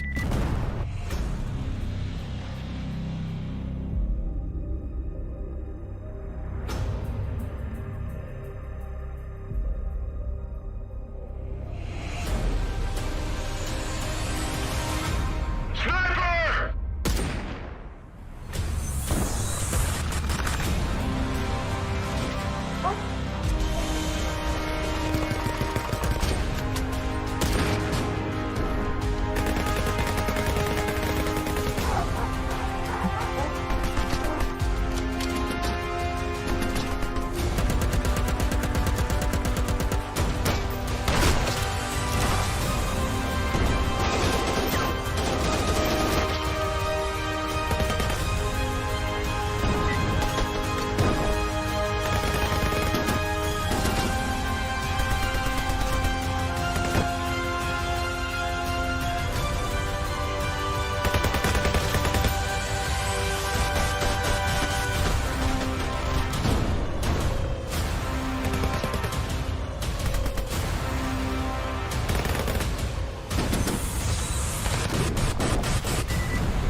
Patrolling for enemy, sir.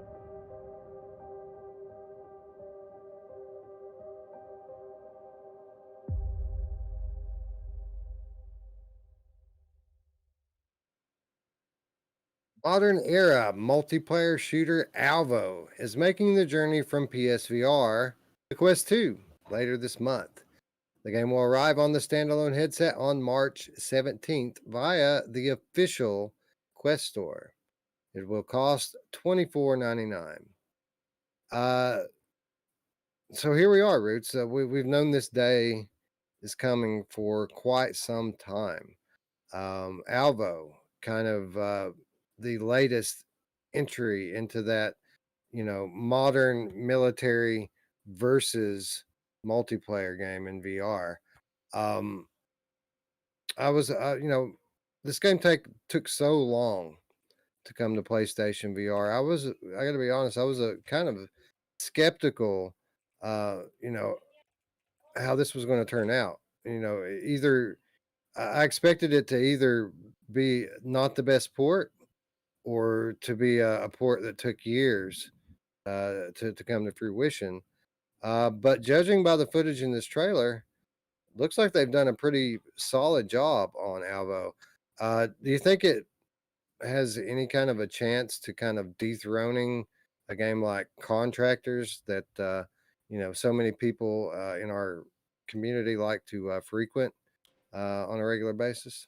I think it depends on what kind of game it wants to be. I mean, I know that it already has some things in place. Contractors is amazing. I say this about Contractors and Pavlov.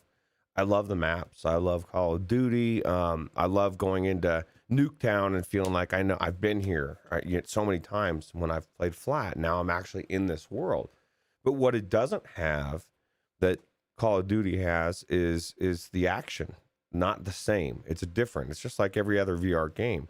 Call of Duty and those type of games are chaos, and you're calling in airstrikes and dogs and all the weird support things, right? You've just got so many extra things going on besides, I mean, just the grenades in general, right? As you run in, to Nuketown, the first thing you do is throw that grenade right over into the middle of those cars where B is, where everybody hangs out. So there's like strategy to it, right? And so when I go into Contractors, it feels cool, but it feels hollow. It feels empty. It feels like I'm in the world, but I'm not experiencing Call of Duty.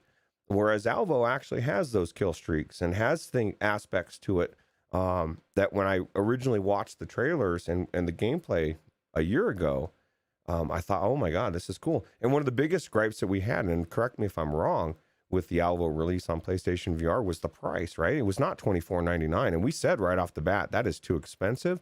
So seeing that makes me so happy because we have a Quest platform where people are wanting to play something where they can run around and shoot people with so many people. It would have been dead on arrival if it would have came out too expensive, in my opinion. I think that's a really fair price. And so I'm excited to see it all way around. Yeah, obvious lessons learned here on the part of Martin Pole. So kudos to them for pricing this appropriately and learning from their experience on the PlayStation Store. There are things I like about this, Roots. When I play a game like Contractors as a casual, gamer, I find it a bit daunting. Working through those menus, working and learning all of these mechanics. It's a bit of work, honestly, to kind of learn all of it. Where a game like Alvo focuses more on being user friendly. It's a bit more arcadey than a strict sim like Contractors is. Not saying that it's full on arcade style, but it's a lot more user friendly. It's a lot easier for a noob to pick up and learn how to play. In addition to that, it also has a very unique, or it's going to have rather a very unique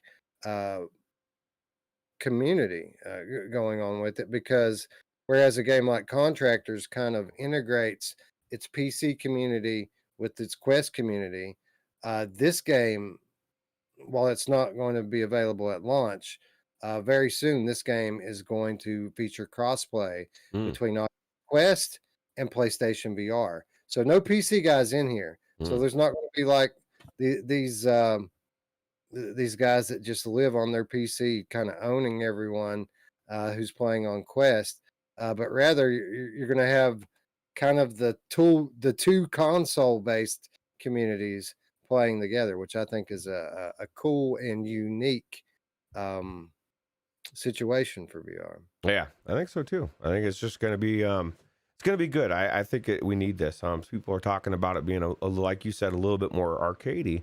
And I granted this is I guess apples and oranges in some respect, but I would point to Pop One also being a little bit more arcadey. Indeed, said it last night, and this is how I feel. I prefer the gameplay in Pop One and versus Contractors. I want it to be easy. I want to focus on what I need to focus on. We have enough Sims out there. We've got the Onwards, we got the Contractors, we've got the Pavlovs. Even though Pavlov is a little bit more, I guess, different because it's got all the different modes you can do. But I think this is needed in this space, and the fact that like I said, it's going to be $24.99 is good. And so I can't wait to check this out, and maybe we can get some Alvo nights going on in the Discord, right? Well, could be a sleeper hit on Quest, huh? Yeah, absolutely. Well, let's put it this way: they found a way to do what a lot of companies can't do. They're getting a second chance, and they're incorporating a whole new platform into it, and they're doing everything right, like we said right off the bat. And if people would just watch Virtual Strangers, these developers, they would know the ins and outs of what. And there's so many. This is a different story too. They've already gotten some money from the PlayStation platform, so maybe they can afford it. Because sometimes you're pigeonholed into that cost. But man, if they would have came out at $24.99 on the PlayStation VR platform, they might even be a little bit further ahead than they are going to be after this releases. So finally going to get that answer, Roots. Gunstock versus aim controller. Oh, who wins? Yeah, that's a good deal, right? Yeah, looking forward to it. Anyway, yeah, I think you're absolutely right. Not all games need to be a simulation to be a good VR game, and we're hoping at least that is the case for our next title. Time to unpack our little hero. Can you smell the adventure? It's action time! Whoosh, bam, pow!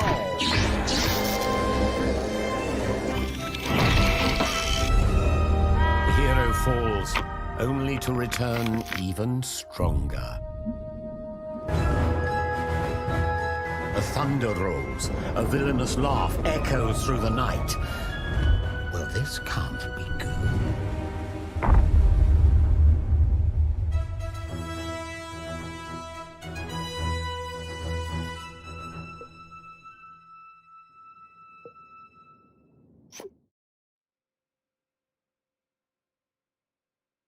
Grab and smash action figures in VR roguelike Crumbling. Demo available now. This is a press release from indie developer Ole Jurgensen, who has released a playable demo of their upcoming VR action roguelike Crumbling on Steam and SideQuest.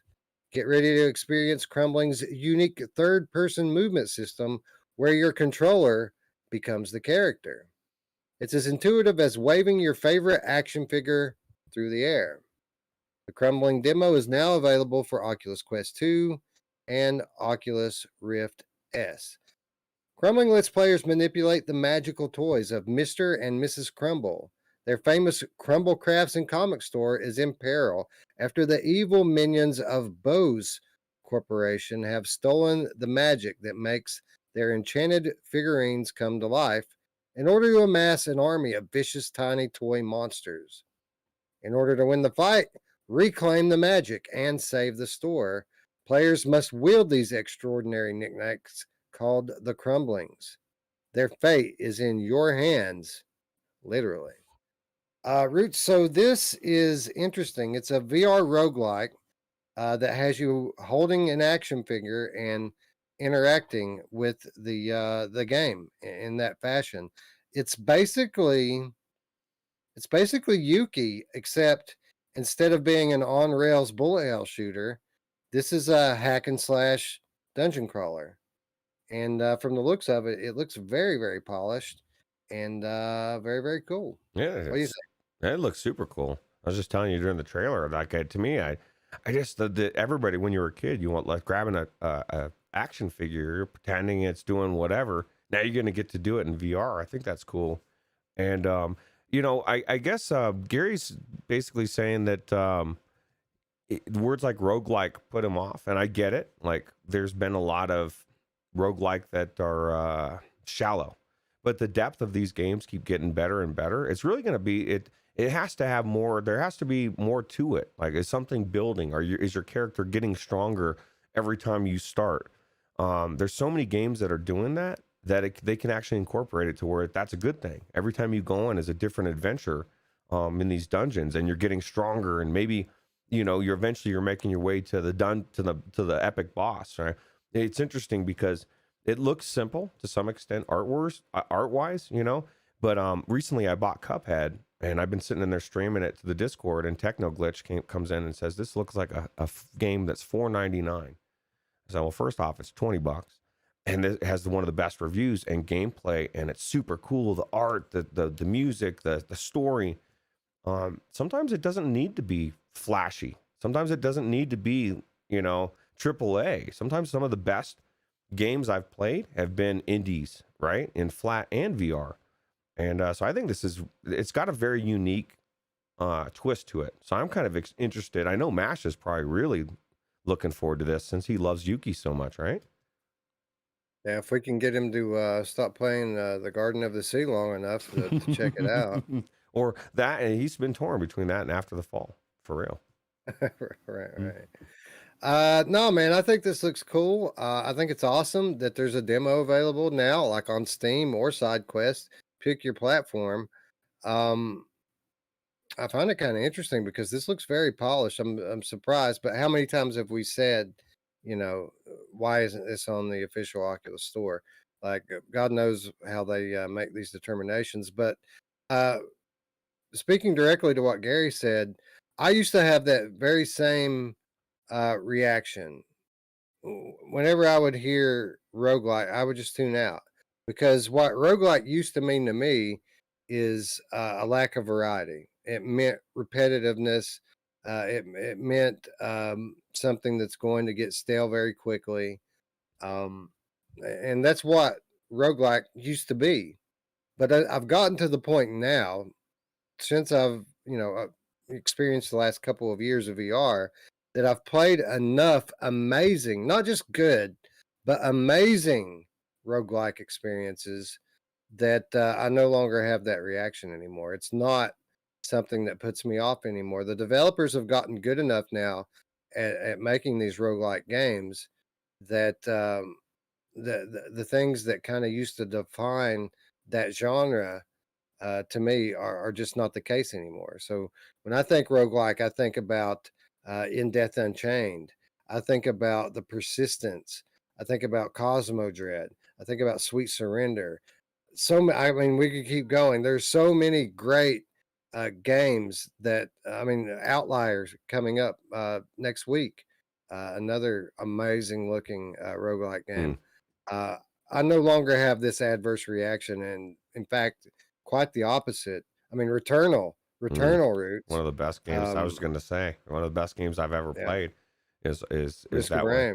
But I get it though. It's kind of like we have two examples, and so when you read that, it could be bad. It could be really bad if it's not depth and if there's no depth to it. But I have faith that there will be. But only time will tell. But the whole premise behind it. It gives me vibes, just like you said, with Yuki, like that whole genre of getting to be, like I was telling you during the trailer, it's going to be really cool for kids in general, but big kids like us that play VR, getting to go back into it and play with our action figures and see them come to life in front of us. I think that's really cool. You've been playing with your dolls again? Only dolls, they're action figures. Yeah, the cool ones. Only the cool ones. Dude, I've said this before, and I'm going to go ahead and I'm going to say it again. And I'm calling upon our friends at Fast Travel Games. You need to take a premise similar to this, similar to Yuki, similar to Crumbling, where you're holding the action figures in your hands and literally playing with them in the world and having all of these amazing little diorama style levels and crazy intricate animations when you play. You need to take this concept and make a Masters of the Universe game. Mm. This needs to happen. That would be awesome. That's kind of the ultimate potential for a concept such as this, is you bring in kind of this I don't know, this kind of universe of action figures, like Star Wars would work as well, but we've already got a lot of Star Wars games. G.I. Joe would Mm. work, Transformers would work, but I think above all that Masters of the Universe would be perfect for something like this. Yeah, man, I'm having a brain fart, but I don't know what the game is or movie was, but that one where you had that kid had the arcade game, the cartridge, and had that was it Dabney Coleman? Was that he had the little figure and he was like his helper. He went around and it was like a espionage, and he turned out he was like it was really happening, but it was somebody will mention it in the chat, but Yeah, it was super that'd cool be the game. chat. That would be a really cool game, I think, to play out, right? Yeah, absolutely. I just love what VR is doing to game development. As more and more as time goes on, people are thinking outside the box and coming up with new genres and new concepts for gameplay that never occurred to anyone because they weren't possible on a flat panel. And this is a great example of that. Yeah, absolutely. Alex says he played with Ninja Turtles and Power Rangers. So, Nice. yeah, exactly. But you get what I'm saying, though, right? It would work for that. Wolfraza, Cloak and Dagger. That's such a cool movie as a kid, and I think they could really do a cool version of that in VR. There you go. The promise of the future, right? Yep. Yeah. Cabbage Patch Kids Battle Royale. How about Garbage Pail Kids, bro? While we're at it, That would be cool. yeah, that'd be cool as a Demio update, right? Wolfraza with the $3 donation says, "Awesome show today, guys. Keep it up." We're gonna keep it up, bro. We got more to talk about. We're not done yet, but thank you for the support. I guess we need to move along, Ritz, huh? Yep. Absolutely. I am the 223rd High Priestess of the Grand Holy Shrine Daijingu, Haru Kosei. I am the Shrine Maiden who summoned you to this world, the visible world.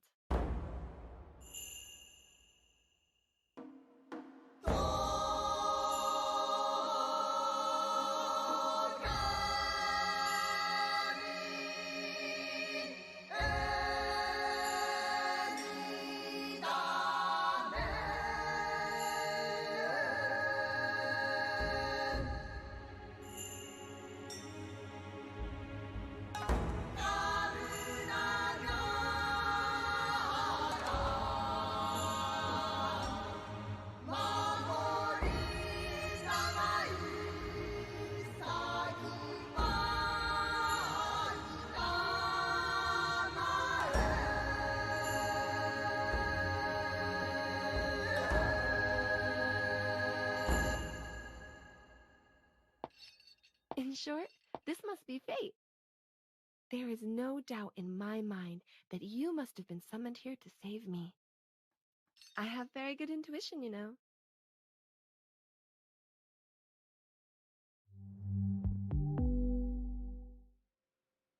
Ooh. Anime style action adventure, The Tale of Onogoro, to release on Quest March 17th. This from Scott Hayden at Road to VR.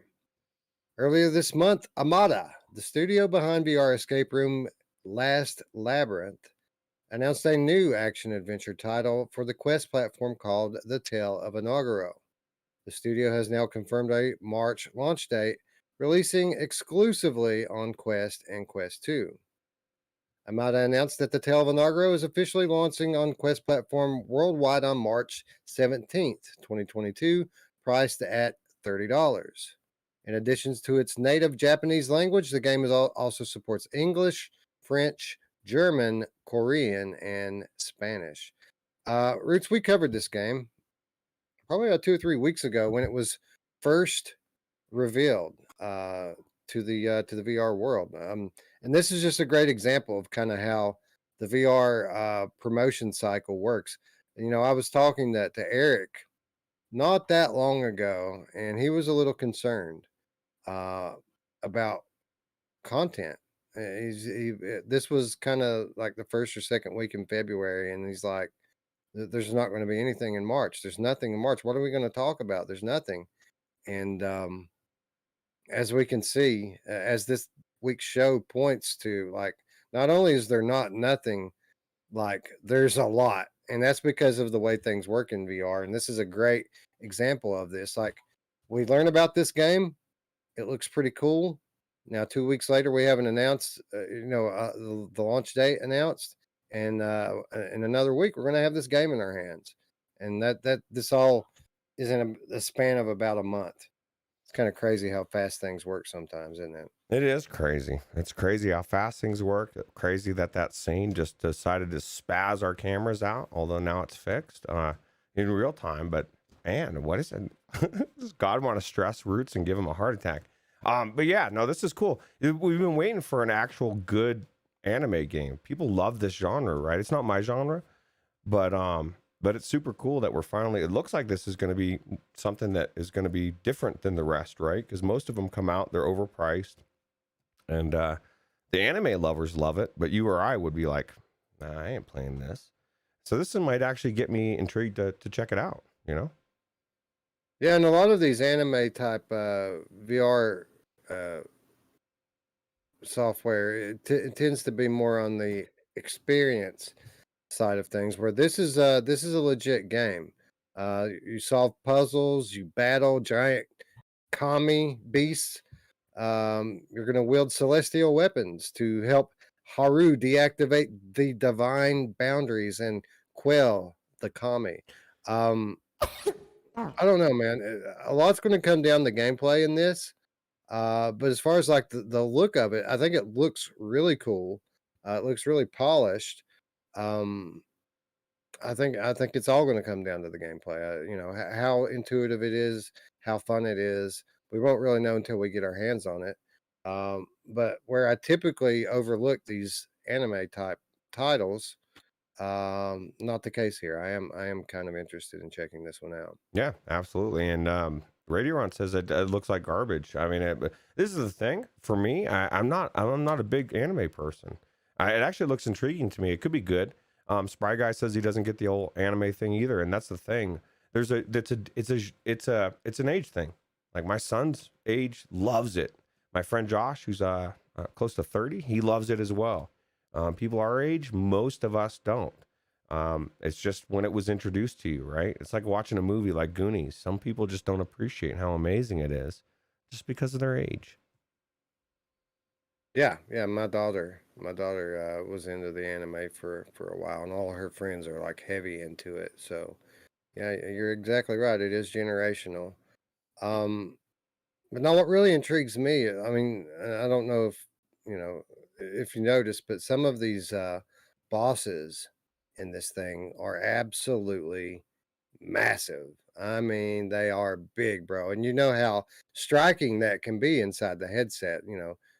When scale is used effectively in VR, it's something to behold. I don't know, man. I think it could be cool. It could suck. Again, you really won't know until you get your hands on it. Yeah. But I'm intrigued. I am interested in checking this out. Yeah, $30, right? So I guess it's not too as long as it's decent, it's not bad, because most games like this would be $50 just because it's anime. So right, exactly, and it wouldn't be a game at all. It would be an interactive story, right? yeah, absolutely. Gary says everyone gets Goonies. Apparently not, because Radio Runt says it's one of the most overrated movies of all time, and I question his soul for that one alone. I agree. Who doesn't like Goonies, bro? I mean, that's crazy. Yeah, what's wrong with you? How dare you? How dare you? Anyway, finally, we approach the end of the headline segment, but we do have one more that I want to talk about before we get into the week's reminders. And this one was a huge surprise to me this past week, but excitement nonetheless. This story coming to us again from Road to VR. Walkabout Mini Golf getting its first licensed course. And this course, based on 1980s classic Labyrinth. This again from Scott Hayden. Walkabout Mini Golf consistently ranks among the top games on Quest for good reason. Now, developers Mighty Coconut announced they've lined up the game's first licensed DLC for release later this year, which is set to bring the world of Jim Henson's 1980s classic fantasy film Labyrinth to life. Mighty Coconut announced the studio has signed a deal with the Jim Henson Company to develop a 36-hole course based on Labyrinth, which will be released in summer 2022. There's no trailer out yet, but we're hoping to see more than a few of our favorite characters. Granted, David Bowie has already been officially immortalized in VR, but never before as Jareth the Goblin King, glam metal hair and all. Anyway, Roots, this game was an instant classic as soon as it hit the Quest store. The gameplay was such, the multiplayer integration was such that people love this from day one, which is amazing that since then, what the game has actually become known for today is having amazing DLC packs. It seems like every one tops the last one, and it gets more amazing and more amazing and more amazing as time goes on, to where it's gotten to the point where this is a must-own title for Oculus Quest. And now that we've reached this point where it's a must-own, now we see it moving on to kind of rarefied air in the VR library, where it's now starting to support licensed content. And when it comes to licensed content, based DLC, I mean, this would probably be one of the last ones that I would have ever guessed would be Labyrinth. But man, super, super cool, right? Yeah, it's cool. It shows you that they're thinking outside the box. You know what I mean? It's like the fact that it wasn't on our radar, that we would never think of this, but it's a huge title, a huge memory for a lot of us. You know what I mean? Getting to go into this world in VR. And like Wolferaza says, bring the paid IPs, you know, bring the big IPs and these movies and stuff, and it'll get him in there just to actually start playing this. And the game was already amazing. It came out, it was the best example of mini golf in VR that I've played. Then the courses started coming out, and like you said, they got better one after the other. And now they're going to known IPs. This is just an example of where things should go in VR, or I guess any game. This is what you want, right? You're getting better and better and better. And if you don't own Walkabout Mini Golf and a Mr. Tass golf stock, I question your soul. What's wrong with you? Come on, man. Come on, man. Come on, man. Yeah, I agree with that wholeheartedly. Roots, are you at all worried that this could take on kind of the what we'll call it, the Star Wars pinball effect, where it's awesome that we're getting Labyrinth in VR, but is there a part of you that wishes, you know, that it wasn't mini golf, like that we were actually getting Labyrinth in VR? To some extent, but like I said, it's a good taste of the world, gets people to remember these IPs, and then maybe we do get a Labyrinth game down the road, spark somebody's curiosity. My thing about mini golf especially, and I have said this almost every time we talk about this game, it's all about the environments and feeling like you're in this fantasy world, and you're going from hole to hole, and everything's exciting, and you're rethinking the strategy, and you're hanging out with your friends. This has got everything, the multiplayer, and now we get to go into known IPs, and maybe the next one's Back to the Future. And although, as I'm saying that, a part of me cringes because I want the real Back to the Future game, which is exactly what you're talking about. But I would settle for a super cool Back to the Future course as well. That would be cool. Yeah, and I think that what you're hitting on there is absolutely correct, and it's the reason why things like pinball have and mini golf work in VR. A lot about a lot of what makes VR as awesome as it is, or at least up to this point in VR's history, is the same thing that makes these games cool. It is the environments. It is being immersed in these worlds. And games like Walkabout Mini Golf, games like uh, Pinball Effects VR, they take advantage of that. So it's really just kind of on a smaller scale version of what makes VR so cool in the first place. So I agree with you. Um, it's cool enough getting to do this stuff in a mini golf scenario, and even if it was a different type of game, it would probably only be marginally cooler, if any better whatsoever, than this is going to be. Yeah, absolutely. And exciting games. Yeah, yeah, and our friend Alex says that that this is actually a pretty big deal. This is a huge movie with a worldwide following. It's really famous, and the fact that this is coming to a Quest standalone game like this is actually a really big deal, and I agree. I That's think true. so. I think so too. Yeah, absolutely. Anyway, that is going to wrap up our headlines for the week and bring us into the week's reminders. But don't worry, guys. There's still plenty of show left to go because we have a lot of stuff out this week, Roots. But before we get into what's actually coming out this week, I want to take a quick look at something that came out just a few days ago.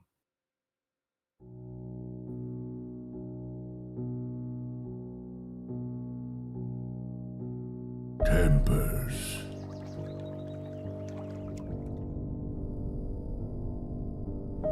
Relax. The journey is about to begin.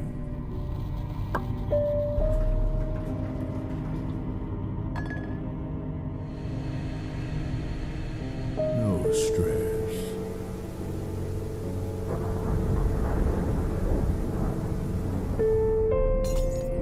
Logic is your only weapon.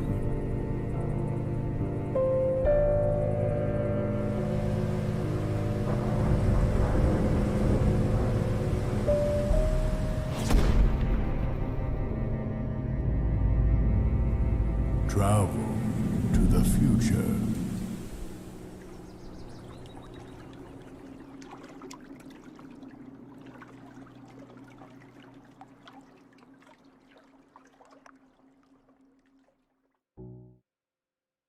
So this is Tempus.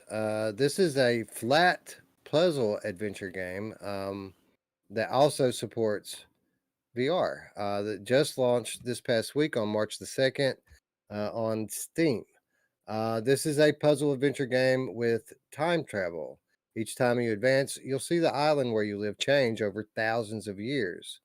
You can only travel forward, so it's a one-way trip. How far will you go?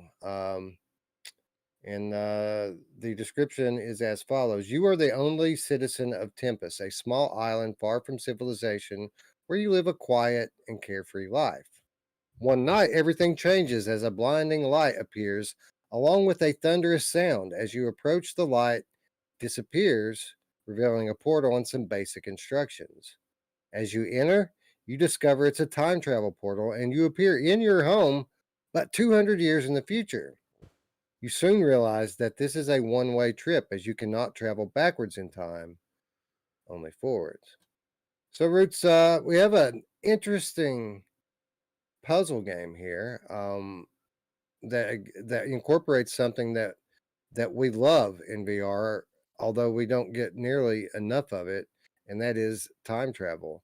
I think this looks pretty cool, and that's the reason why I wanted to bring it up and bring some attention to it. This game retails for $10 on Steam, and it has a 20% launch discount, so you can pick it up for $8 right now on Oh Steam. wow. Wow, that's crazy. I didn't even know this game existed, which is crazy. And the second thing, Wes, is it gives me a little bit of stress. Like 200 years, man. My kids, my daughter's about to have a baby in a couple months. I haven't even met it, and now all of a sudden I'm 200 years in the future, and you can't go back. How crazy is that? That would be a crazy, crazy portal to. That's why I always say when you come across, you went into your bathroom, and this is the premise of a game, and you go through this portal. And I don't know that I go through the portal if it's real life. I think I look at that thing and there ain't no fucking way I'm going through that thing. What if I'm 200 years in the future? What a cool premise. Yeah. You know what the even more interesting thing is it says that you travel through this portal 200 years into the future into your home. Like your home's still here in 200 years, Oh, dude. How God. crazy is that? That is crazy, man. That's a good sign. That's craftsmanship, right? Yeah, that's a good sign for this country too, man. 200 years from now, this part of the country is still going to be intact. No nuke. Don't worry about Russia, guys.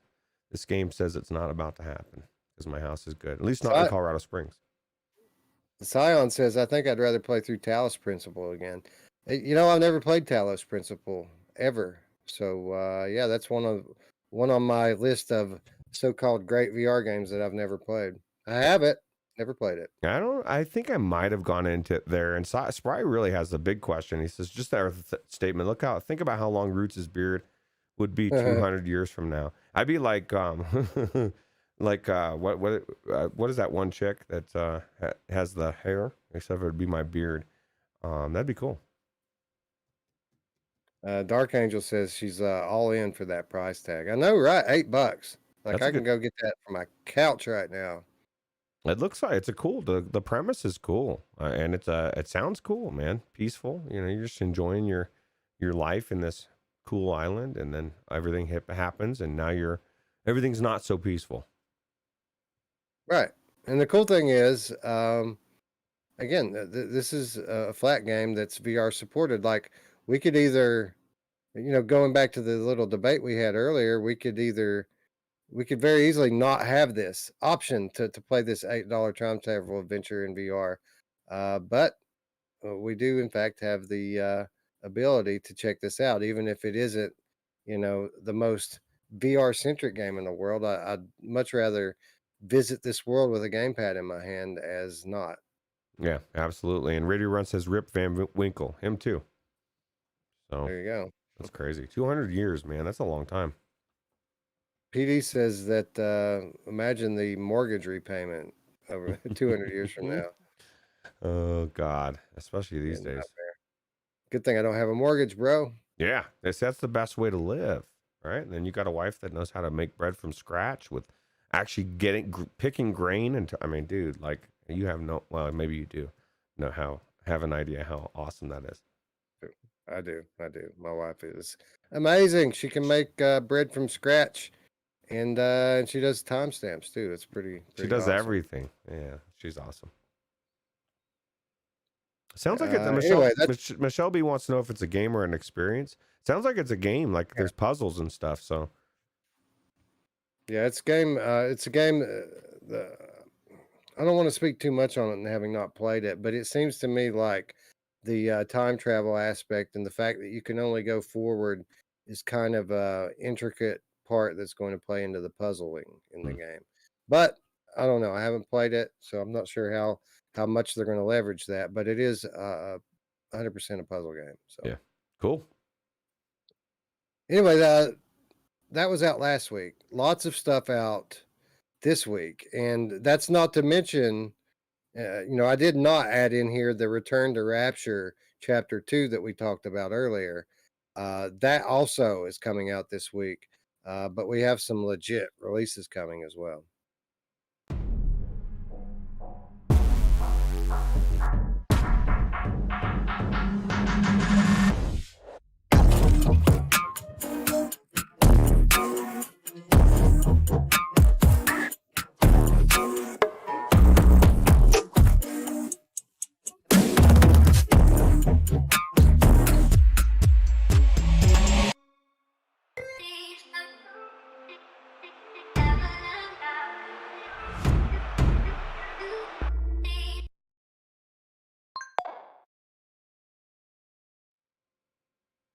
So this is Nock, coming to us from a studio called Normal on March 10th. And by the way, all of the releases that are out this week, all of them out on March 10th. Hmm. So just a future note as we move forward through the segment. This game coming exclusively to Quest 2, from what I understand, or Quest. It might be out on Quest 1 as well, but it's definitely Quest 2. Interesting, Roots. This is kind of our archery meets Rocket League in VR. And I watched a video on this game today from our friend GT, who recently played this and did another video on it last week. Or maybe it wasn't a video, maybe it was on his social media or something. I read about it. He says it's great. There's a ton of fun that they've really polished up the gameplay mechanics here, and archery is already fun to do in VR as it is, and that this is just very, very fun to play.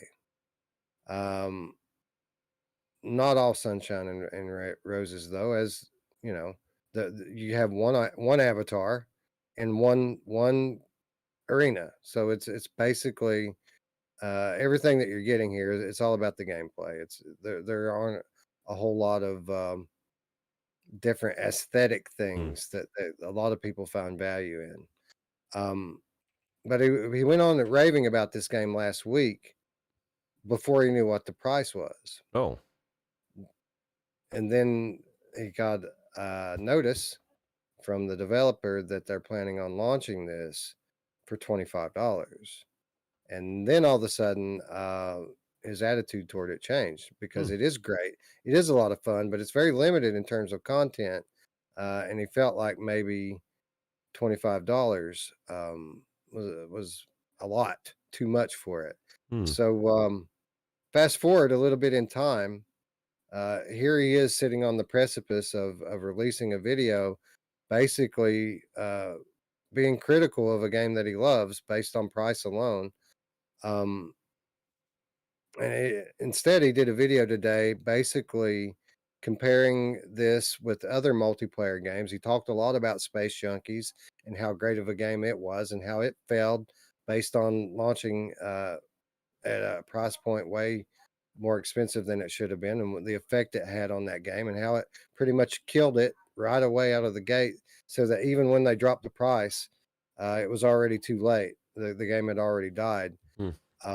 But this story has a happy ending, Roots, because he said that this developer actually listened to people's feedback and was able at the very last, at the 10th hour, last minute, that it was technically possible. They collaborated with Oculus and got it done. This game is no longer launching for $25, but now will launch on the 10th for $9.99 on the Oculus Quest store. So what a difference. What a difference that makes between recommend and not recommend. Like, who's not going to buy this thing for $10? Well, and this is the thing. I would have said, it's a weird time where, I mean, it's great that Oculus is subsidizing and allowing them to get the price down low, but everything is going up in price. And so, like, even games are going to start costing more, like we shouldn't expect like AAA flat games to be $60. They're going to start being 70, 80, everything inflation, at least in this country. Our dollar's going down. So a lot of things are going up, right? And it seems to be universal. But the fact, even just in general, like, I thought you were going to say they went down to like $19.95, because I think the game could succeed at $24.95. But at $9.95, you just took the game and you just made it. You're going to guarantee it succeeds, because the gameplay is there. And we need to remember that I'm assuming, and I haven't heard anything about this, but I'm assuming the one arena and the one skin isn't going to stay that way. But now that it's that cheap, and they're going to flood the lobbies with people playing this game, because Rocket League is amazing. People love it. And this is unique and different enough, but it's similar enough to, I predict this thing blows up big. And because $10, it's a no-brainer price, man. That just blows me away. Good for Gamertag and good for the developers for actually listening and hearing what people say, because that the biggest thing against this type of game is overprice and the lobbies not being full, and now it's going to be guaranteed that it's full at $10. And to be clear, it wasn't Oculus subsidizing this, but rather they were they had already submitted their launch price, and once that's done, it's done. You can't change it for like Oh, 30 days or something after the game launches. But they were able to get some special okay, help from Oculus and kind of bend the rules a little bit to kind of rectify this. I mean, had it launched at $24.99, that could have been a death blow for it. Like, right. even if they change it in a month, like it didn't take long for Space Junkies to drop, but Mm. it was already too late. Not going to be the case here. Not only did they drop it, but they dropped it significantly, and good on them. And we do have some idea of what kind of work that this studio does, this normal, because this is the studio that did Half and Half, which you and I Was played, Roots, and was really well done. They had actually a pretty cool little Rocket League type thing in there too. Those are one of the better This is what I'm version things you could do in there. That and the hide and seek, and they should do a game yeah. version of that game as well. I think that would do really well. But yeah, no, it's definitely at $10, and that's good for them. Good for Oculus for actually listening and wanting a game to succeed on their platform, because like you said, even if they announced today and said, hey, this we can't change it for 30 days, it's $24.95, please don't buy our game for a month and you'll get it for $10, people would still review bomb and say this is bullshit, it's $25, and I mean, then the damage is done. And so cool, really good. I can't wait to try this game. It looks really cool. I love Rocket League. So Gary says the devs should make their own call on this. They know their outlet. They know what the market will stand. Demanding lower prices is pro-consumer, but not necessarily viable for all studios. All right, some of that's true. What I don't agree with is that they know what the market will stand.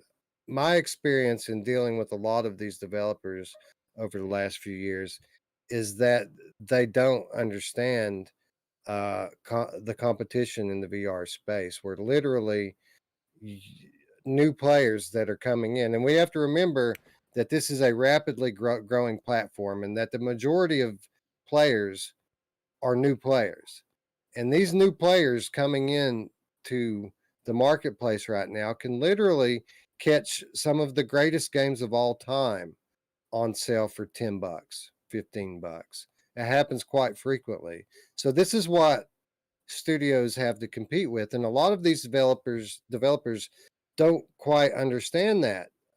They kind of live in their own little development bubble, and a lot of these studios, they kind of price the titles based on what they've put into them. But you know,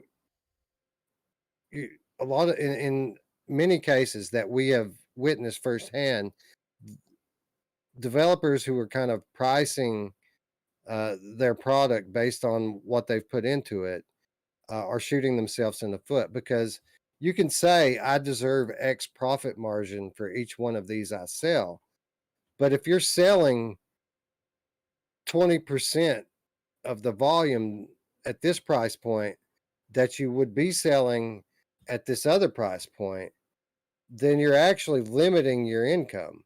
Like selling 5 copies at a 20% profit margin uh, could be much more profitable than selling 1 or 2 copies at a 30% profit margin, if you understand what I'm saying. And the fact is sure, developers should be able, in a perfect world, to determine how much money they get for every copy that they sell. But at the end of the day, it's the consumer's money first. And at the end of the day, you're trying to convince consumers to buy your product. And if you do not price your product competitively, even if it's the best game of all time, if the potential consumer doesn't think the price is fair, then that's all that matters. The developer's not going to get a dime if the consumer doesn't think it's priced fairly.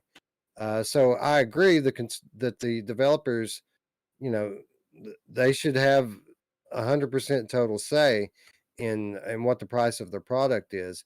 But a lot of these guys are oblivious to the market dynamics at play when they launch a title. So this is a happy story here with Nock, but this story is very much an outlier. This typically is not what happens. Typically, these games, especially these multiplayer games, they'll launch at a higher price point, and then their sales will not meet their expectations and projections, and something like that can kill a multiplayer game, especially. Right, and then it dictates a price reduction, and then they do have to reduce it anyway. It's a fine line, because I see what Gary's saying. You know, and a lot of developers don't have the choice, and it's like, as far as like this might be their only game, maybe this is their only income. They need this thing to succeed, and that's why it's all the more important to get it right. You know what I mean? Especially in a multiplayer type of game. So I don't know. I don't know what the answer would be, as far as, you know, it's kind of like a big problem is it's their baby, right? A lot of these developers, they've spent so much time and sweat, so much energy. It's like my mom, whenever she would do a garage sale, I'd have to tell her, Mom, that table's not worth $300, you know, $20, $40, $50, you know what I mean? Like, at some point, just because you put a lot of time and effort into it, doesn't mean that, you know, pricing it too high is going to make it better. Like Wes said, it can a lot of times make it worse. And we have a lot of examples. So, and everything that we just said applies to VR games in general, or flat games for that matter. But the fact that this is a multiplayer game, like, amplifies it exponentially, because ultimately the first thing people are going to judge about a multiplayer game is the lobby. Are there people in there playing it? And if your price even restricts a little bit the number of players that are in the lobby on the first week, then again, it'll just kill the game. Like, if there's nobody in there to play with, then you literally can't play a game unless you have friends. And a lot of people don't have friends that they play with. They haven't joined the Virtual Strangers Discord, which is linked in the description below. A lot of people go in and they're expecting to hook up with people in the public lobby. And if there's nobody playing in the public lobby, these people are just going to get a refund, whether it's priced appropriately or not. So again, you know, everything we said, valid, but, you know, tenfold for a multiplayer game. You have to get people in your lobby. Larcenauts is an amazing, polished multiplayer experience. How many people you think are in the Larcenauts lobby right now? not How many. many people do you think would have been in there if it launched for $20? Yeah, or even you know, this is the thing. Pavlov launched for 10. And it's not $10 now. Now that they've added so much content to it, I think it's like 24 or $29. You can take that model as well. As they add more maps, they add more skins and all these other things. And the Alyx VR has the biggest point. And you know, what are you comparing this game to? We're going to compare it to Rocket League. Well, Rocket League is currently, and always has been, free to play. And so if you're taking it from that perspective, in some people's mind, $25 would be like, whoa, what the, you know, $10. Okay, well, you know, I don't mind paying that. So same reason I don't mind buying some skins for Pop 1 every once in a while. I want the amazing developer to succeed, right? So, yeah, tell these kids that just got you know, VR for Christmas, that they should pay $25 for this instead of going and playing Gorilla Tag oh, for free, yeah, or people Rec Room. people Or, keep telling me know, how amazing that game is. You know, like random customers are like, wow, Gorilla Tag's amazing. So this is a complicated issue for it's hard. VR specifically, because there's no kind of you know, going back now from the point that we're at. Well, VR kind of developed this amazing library in the days before there were players. So now there are literally hundreds of games, great games, for like super cheap, $10, $15. So it's a problem for people developing new games that aren't high-end AAA games. Obviously, people will pay whatever for a high-end game, but for indie studios that really need the money, and it really matters how many copies they sell early on, they're kind of in an impossible situation now because, again, at the end of the day, it doesn't matter what the game's worth if you don't sell any of them, and the market is what's going to really dictate a game's worth, not what was put into it or how good it is.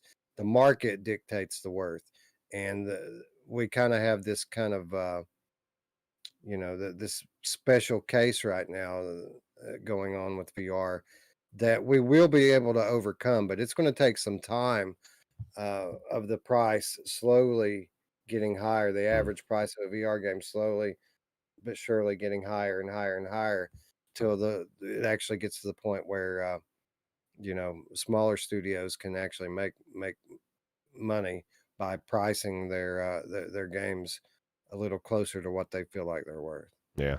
It's hard. It's hard for the developers, right? Because it's a fine line. They got to make that decision. And I guess they'll, like with this one, they were able to afford to go down to $10, or they wouldn't have. But Gary's right. Some developers might feel like they can't.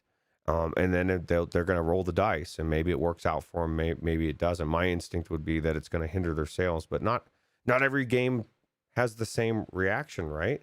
But Wolferaza sums it up flat out. If your price specifically prevents people from buying it, you messed up, and that's true. And so that's the line developers have to walk. So we have to respect that and appreciate whatever decision they make is the right one for their game, and hopefully it succeeds. That's what I want every game to do. So yeah, I agree with that. I'd be interested to know, chat, if anyone in chat has a copy of the horror game Dement in their Steam library. I'd like to know it. We covered Dement a year and a half, 2 years ago, which was a great Organ Quarter-esque horror game on Steam that was in early access at the time that we tried it out. Had a ton of content then. It was planned to get a ton more content, and the developer priced it based on what the game was going to end up having in terms of a large amount of high quality content. This indie horror game launched in the early access at $40. How many of you have ever heard of it? How many of you own it? I'd be very interested to know. yeah, that's a good point. Anyway, that's not all that's out this week, Roots. What else do we have?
Virtuoso from developer Really Interactive and publisher Fast Travel Games comes March 10th to Oculus Quest as well as Steam VR.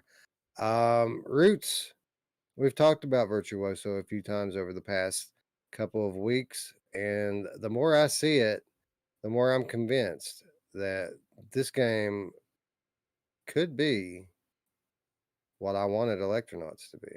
This looks cool. Yeah, absolutely. Scion says it looks like a ripoff of that other game on PSVR. I'm assuming he's talking about what you're talking about. And from what Mash Daddy says, absolutely not. Like I was impressed, you know, to some extent, you know, but it didn't blow me away before, right? This, from what Mash Dad, just from what he's saying going by, he said that you literally can create music in this and port it out, port stuff in. This is like a legit DJ station, right? You can actually build your own kits, drum kits, and build everything from scratch. Yeah, yeah. This is Electronauts by comparison was extremely limited in terms of a tool set for people to be creative with. It exists. It was basically a collection of canned effects and things that you can kind of. You had the freedom to kind of put them together in any order or way that you wanted. But as far as having music in your mind and being able to create that music, you didn't really have that kind of freedom with it. This, on the other hand, seems to be a set of tools for those who are musically inclined to make music from scratch. But over top of that is this nice candy coated layer of VR game, which makes it extra fun and interactive. Um, Masher raved about this, especially the drumming in it. He said that this is the best drum game that he's ever played in VR, including Smash Drums, including all of those others that we tried out before. He says this is by far the best example of that, and that is just one aspect of this wide palette of musical tools that are at your disposal. Um, I think this looks cool, and I think I'm going to get in there and play around with it a little bit. Yeah, absolutely. Mash says a review video will drop on Thursday, and people are talking about the demo, I guess, at Next Fest and in SideQuest, and how amazing it was. I think Wolferazi even checked it out, and he definitely said it's amazing, especially for somebody that is a musician, kind of has an idea of what things are already, right? But yeah, super cool. Quickly, Gary's got to go. It's getting late for him. He says, "Sorry if I got a little heated over the pricing thing. If you did, it didn't come across to me, dude. We were just having a conversation. So don't even sweat it, bro. Like, well, you know, this is what we do. We talk it out. So no offense was even no offense was taken, and no hostility was sensed on our end. So yeah, man, have a good night. Thanks for hanging out. Really cool to have you in the chat this week, bro. Yeah, absolutely. Good to see you. Yeah, and I was thinking the same thing. I love when, you know, because Wolferazo will bring up stuff points that get. There's certain people that come in and they make valid points, and we get an amazing discussion going. And Gary, you're one of those people, so I love when you're here. You spur amazing conversations. So have a good night, and we'll see you next time. Yeah. Thanks for stopping by and participating. Yeah, very much enjoyed it. So we need to get Gary on sometime. I know he's busy. We have that big time difference, but I'd like to be able to look at his face when I tell him he's wrong. Yeah. I'm just. Well, this is my thing, and I've said this many times. Gary and Anthony were the two people on Roundtable. When they weren't there, I got a little bummed out because they were my favorites, and so I would love to. It'd be like I'm a fanboy myself having him on the show. That'd be awesome. Maybe one day. Maybe one day. When we grow to the huge milestone of 1,500 subscribers. Hey, we're right around the corner. We're right around the corner. Almost there. Yeah. We're almost we made it. We did it. Yeah. Anyway, I think Virtuoso looks cool. It looks like it's going to be fun to play around with. I did dabble in music for a large portion of my it's in your blood, teen and early 20s. Yeah, so exactly. So yeah, I think I could have fun with something like this. Although time consuming, making good music takes a lot of time. I don't know that I have the kind of time that I would want, but I definitely think I could have fun playing. Yeah, absolutely. Anyway, what else we got coming on the 10th? Roots.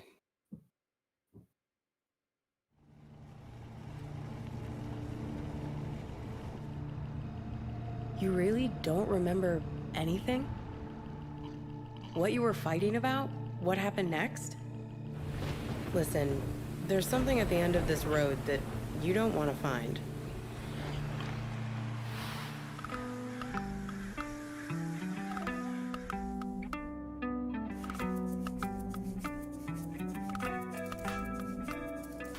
Memory is a slippery thing. Think about when somebody asks you about this ride later. And your brain will flash back for a second when you say this. And it'll show you a frozen snapshot of yourself. Sitting in this car, talking to me like we are right now. These were things I remembered. Remembered from clues I found along the highway.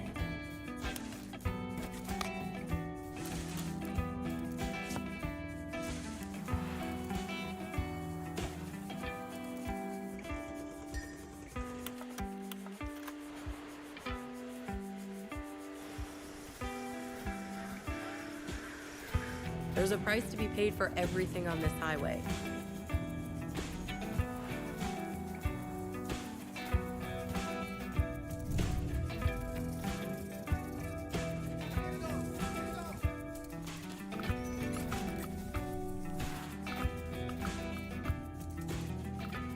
Come on, time to be forgiven.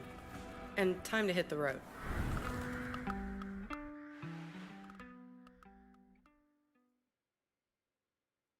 Hitchhiker, a mystery game coming from Mad About Pandas. To Oculus Quest. Roots, typically when I watch one of these accolades trailers that have quotes over top of gameplay, the quotes never really do anything to convince me one way or the other. This, however, quite the opposite. Like the gameplay doesn't look to be much of anything at all. But when I read the things that are written about this, now all of a sudden I'm interested. It says that the game plays like a particularly strong acid trip. Well, that's something that intrigues me, Roots. You know how I like dreamlike states in VR and unpredictable realities. And this is apparently something that's at play in this immersive, interactive, narrative-based experience. Yeah, it just looks crazy. It looks like you're gonna definitely be thinking outside the box. Everything's mind bending. At one point, I noticed that as the hitchhiker, you're eyeing the guy's raisins in the middle of the thing, which is kind of weird to me. Like it seemed like that was a focal point. But just everything. It's funny because when this first thing, watching the trailer at first, I'm you're watching it and you're like kind of like, okay, this is an indie thing. But it just keeps getting more and more bizarre. Like this, you're seeing this like guy's head. So all of a sudden, he gets a helmet on, right? Like a futuristic VR helmet. I don't know what's going on in this story, but definitely intriguing for sure. And Dark Angel throwing 650 out says, "Cheers." I know it was a little late, Dark, but I wanted to get my piece in first. Thank you, Dark Angel, for Really the appreciate support. Now and always. Thank you so much. I never had contemplated just how amazing a concept Hitchhiker VR could be. And I don't know that that's what they're doing here, but the idea of, all right, I'm the character, I'm on the side of the road, I need to get across country, let's go on a journey, let's meet some characters. That idea works for a creative developer who knows how to craft a journey. Like I could make this concept be the most amazing game of all time. For the same reason that we like movies like Harold and Kumar Go to White Castle, things like that. For that reason, this idea has a lot of potential, and I hope that that's what they're going for here, is that type of experience, this long story of your character as you thumb your way across the country. Yeah, absolutely. It's just another example of storytelling, a different way of doing it. And they can do it in VR and looks cool. And like you said, I like the fact that it's mind bending, and and I really want to know what's up with the box of raisins. They've got me hooked as well, so I can't wait to try it. I mean, you capture that kind of spontaneity and danger that comes with hitchhiking in today's world. Like you don't know who you're getting in the car with. It could be the nicest person. It could be a crazy person. It could be a homicidal maniac or a sociopath, or it could be your soulmate. Like it's like a box of chocolates. Yeah, You never know what you're gonna get. yeah, it's crazy. And that's the thing. You don't know what you're gonna get, especially in this. I don't know that I stopped for hitchhikers in 2022. You know, I might say a quick prayer as I'm driving by. Yeah, God, please give them a Yeah, ride. it's sad. I always get sad when I see hitchhikers because I know I can't help them Right. because of the world. Right. You know, Yeah. I Exactly. want to, but I can't. you know. Right. Absolutely. It'd be different. Well, never mind. I don't want to get off on another tangent. Oh, I know what you're gonna say. It'd be different if there was no laws and you could take them out with your car. Oh, you meant help them out and stuff like that. Okay. Put them out of their misery, bro. No, It puts the don't. lotion on its skin. No, I'm just kidding. Yeah. Oh God. Anyway, I'm intrigued with Hitchhiker, a mystery game, which is another game that comes out on the 10th of March. Something tells me, Roots, that next month's game of the month episode is going to be epic, and it's going to be difficult to pick a winner. Yeah, because if you don't remember, there's several stories from this week and last where everything's coming out on the 17th. So you got two banger weeks in a row at least that are. I mean, every announcement, it's those 2 weeks. You're going to be getting a crap load of games coming out and expansions. Yeah, and there was a handful of headlines that I left out of this week's show just because I know we're going to be talking about them again next week. So, like, there is a lot of games coming out this month. It's nuts. That's crazy. Especially when you consider 3 weeks ago, the calendar was blank. There was nothing. Now there's like everything, and it turned on a dime just like that. That's crazy. It is. Just a reminder before we move on to the Viveport Report that another title that we already talked about, Republique Anniversary Edition, coming on the same day, March the 10th, from Camouflage to PlayStation VR. I think we kind of skipped over it. I don't remember covering the second Republique headline earlier. Did we talk about the We did not. You skipped to went from the one to the next thing, so I just kind of ran with it. You know what? I'm always flubbing stuff up, so yeah, my bad. For those of you who are interested in buying this on PlayStation VR, you must know that the VR functionality is not included with the flat version of the game. Be careful which version you're buying. There's a flat version of the Anniversary Edition. There is a VR version of the Anniversary Edition. They're both $15.99 each. They're the same price. You can bundle them, get both copies for $20. But that's a weird choice. It's weird because people are going to buy the wrong one. I suspect that most people who are buying this are going to be VR people, and that might be why they did two versions. Maybe they want to gauge who their audience is. But I think most people that are going to be buying this now are going to be PSVR gamers who want something to play, and you need to know that you have to buy the PSVR version to be able to play in VR or the bundle again. But I don't know. That's a how weird many choice. people are actually going to buy the bundle. That's a weird choice because it's a $5 difference, and you know, like if you're gonna play one on VR, I guarantee you probably very little chance you're gonna play it flat. But I mean, that's the only reason I could think of is exactly what you said. They want to gauge exactly who's buying what version, and see, you know, gear it towards future sales of other games. So. Anyway, another great release. That's 5 on the out this week list, and that's not even accounting again Return to Rapture, which is free, coming out on the 11th. So crazy, amazing week for VR, and the next week's going to be a repeat. So looking forward to talking about that. Yeah, for real. But we must move along in the interest of time and dive into the Viveport report. We do have some new stuff on Viveport this week. First of all, Deadness VR has been added to Viveport Infinity. So those of you who weren't sure about this horror game, which has you restricted to a wheelchair and kind of moving through trying to escape this facility full of horrible, horrifying creatures as you wheel yourself through and try to not die. If you had questions, legitimate questions, it's easy enough to answer them now because all you gotta do is download it from your Infinity and give it a look.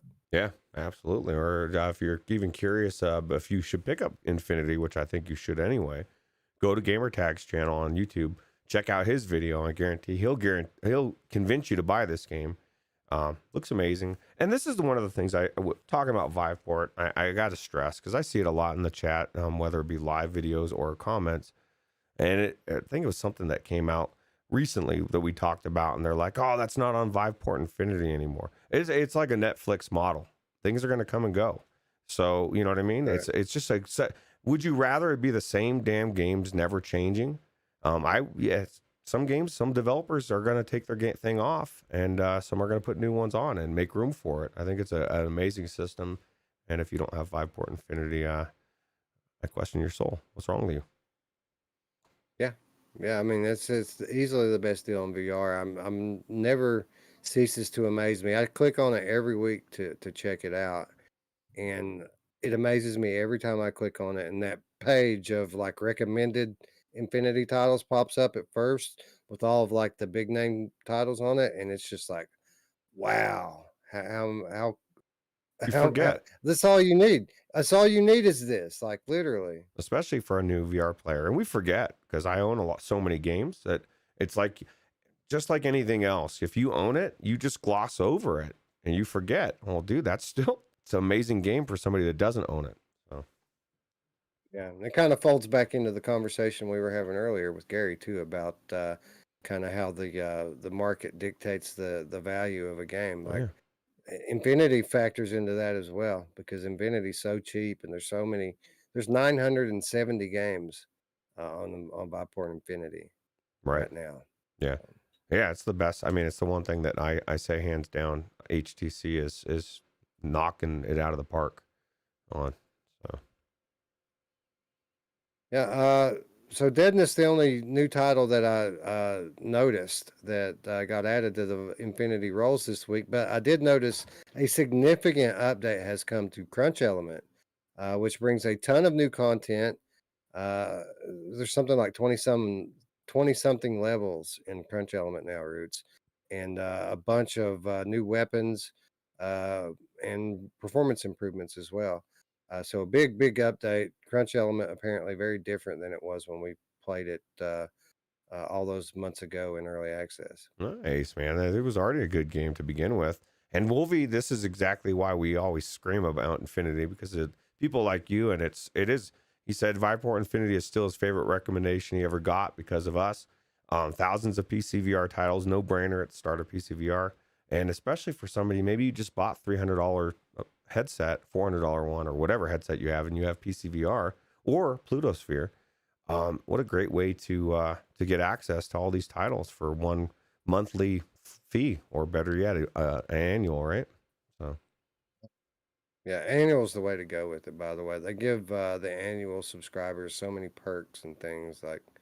That's plus true. it's a great deal. So. After the fall to keep it, that's amazing right there, right? Yeah, keep it forever. Yeah, that's awesome. Yeah. Anyway, that brings us to our next reminder, which is this is the part of the show where we ask you all to participate along with us as we do our part to support the development community. I'm not asking you for money. I'm just asking you for a few clicks. Wishlist a game, review a game, do something to support a game that you're interested in, or a game that you think deserves more recognition. It's a very easy thing to do, and we did a review last week, so I think I'm going back to Wishlist this week. How could I not, with all of these titles all these new titles that we talked about. I don't know what to pick, man. Like, I'm interested in Tempest. I'm also very interested in Hitchhiker. I think I'm going to do Hitchhiker, and on Steam. I think that's what I'm. Or actually, wait a minute. No, this is a Quest game, wasn't it? Quest only. Which I think it might already be on Steam, or somebody said that. I'm not sure how true it is. But if I can find Hitchhiker on the Quest store, I will. What do you think? Favorite that. What do you think Nock stands for? Like for the in the game, because I just went to look it up on Steam, which obviously it's not there.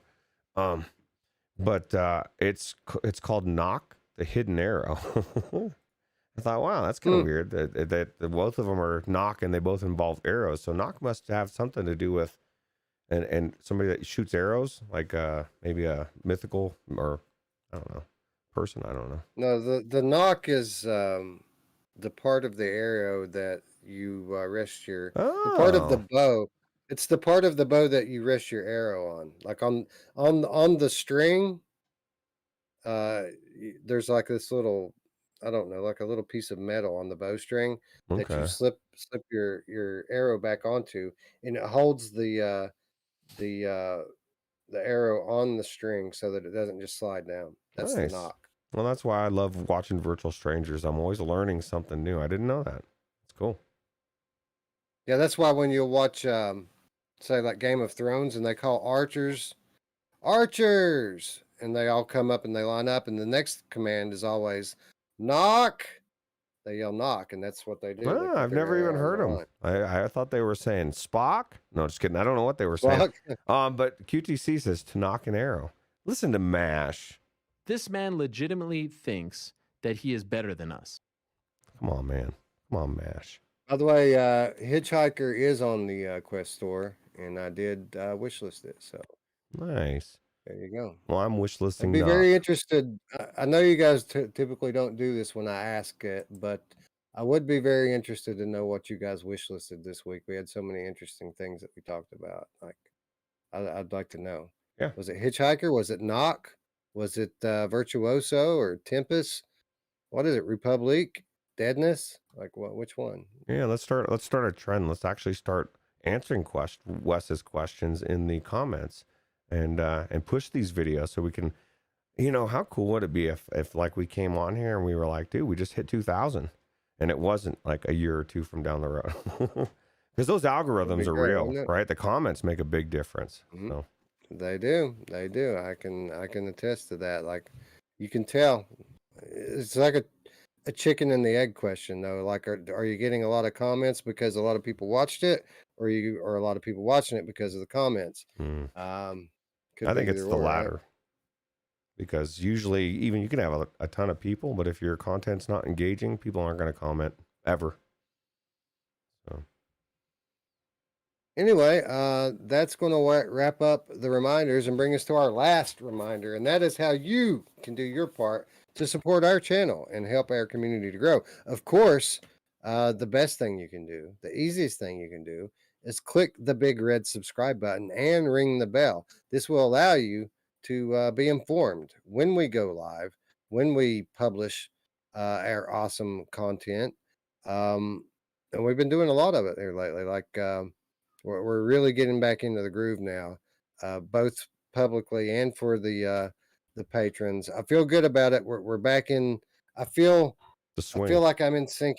I feel like I'm in sync with everything again, and we're finally rolling again. So again, if you haven't already, be sure you subscribe and ring the bell. If you have already done that and you want to do a little something extra, you can support us on Patreon. $3 per month is all we ask. It gets you access to our weekly show notes. Our show notes, by the way, include links to all of the trailers that we included in today's episode. Also, links to every article that we looked at in today's episode. All nicely structured and in a nice, neat package. A weekly newsletter, if you will. So you don't have to go scouring the web looking for all this stuff. Delivered into your inbox week after week, about 2 or 3 hours before we even go live. In addition to that, you get insider updates. You get exclusive content, like the Money Show, which went up yesterday. All this for less than $1 per week. Like, dude, I'm paying like $6-8 a month to get like VR Trend magazine. Get one VR Trend magazine every 3 months. You know, and there's a lot more value, I feel like, in my little newsletter here that you can have for less than $1 per week, and you get extra bonus video content on top of it, and you get the peace of mind of knowing that you did your part to help support and grow our channel and our community. So thank you to all of our amazing patrons out there, and thank you to anyone else who's considering being one. We really appreciate the support, and your money's going to a good place. We don't just blow it. We spend it on the channel, 100% of it. So thanks again. Yeah, absolutely. And you get to be in on the 2022 discussion for Game of the Year, or actually all of them. Like a lot of those things. Who knows? We'll maybe add something new for other things as well. So, and I feel short, Wes, because I had to kind of sit on my knees here. I was telling Wes the chair, man, after so many hours, your tailbone starts to hurt, right? So I agree. And my tailbone is hurting as well. That's why I'm going to go ahead and wrap it up and remind you that you can all join us on Discord. There's an invitation in the description down below. We're on there 24/7, talking about VR, talking about life, getting together, hooking up, playing games. It's an amazing community. We invite you to be a part of it. Again, link in the description below. Yep. Anyway, with that all said, friends, we'd like to thank you all once again for watching. For Roots, I'm Wes. We will see you very, very soon. Bye. Take it easy.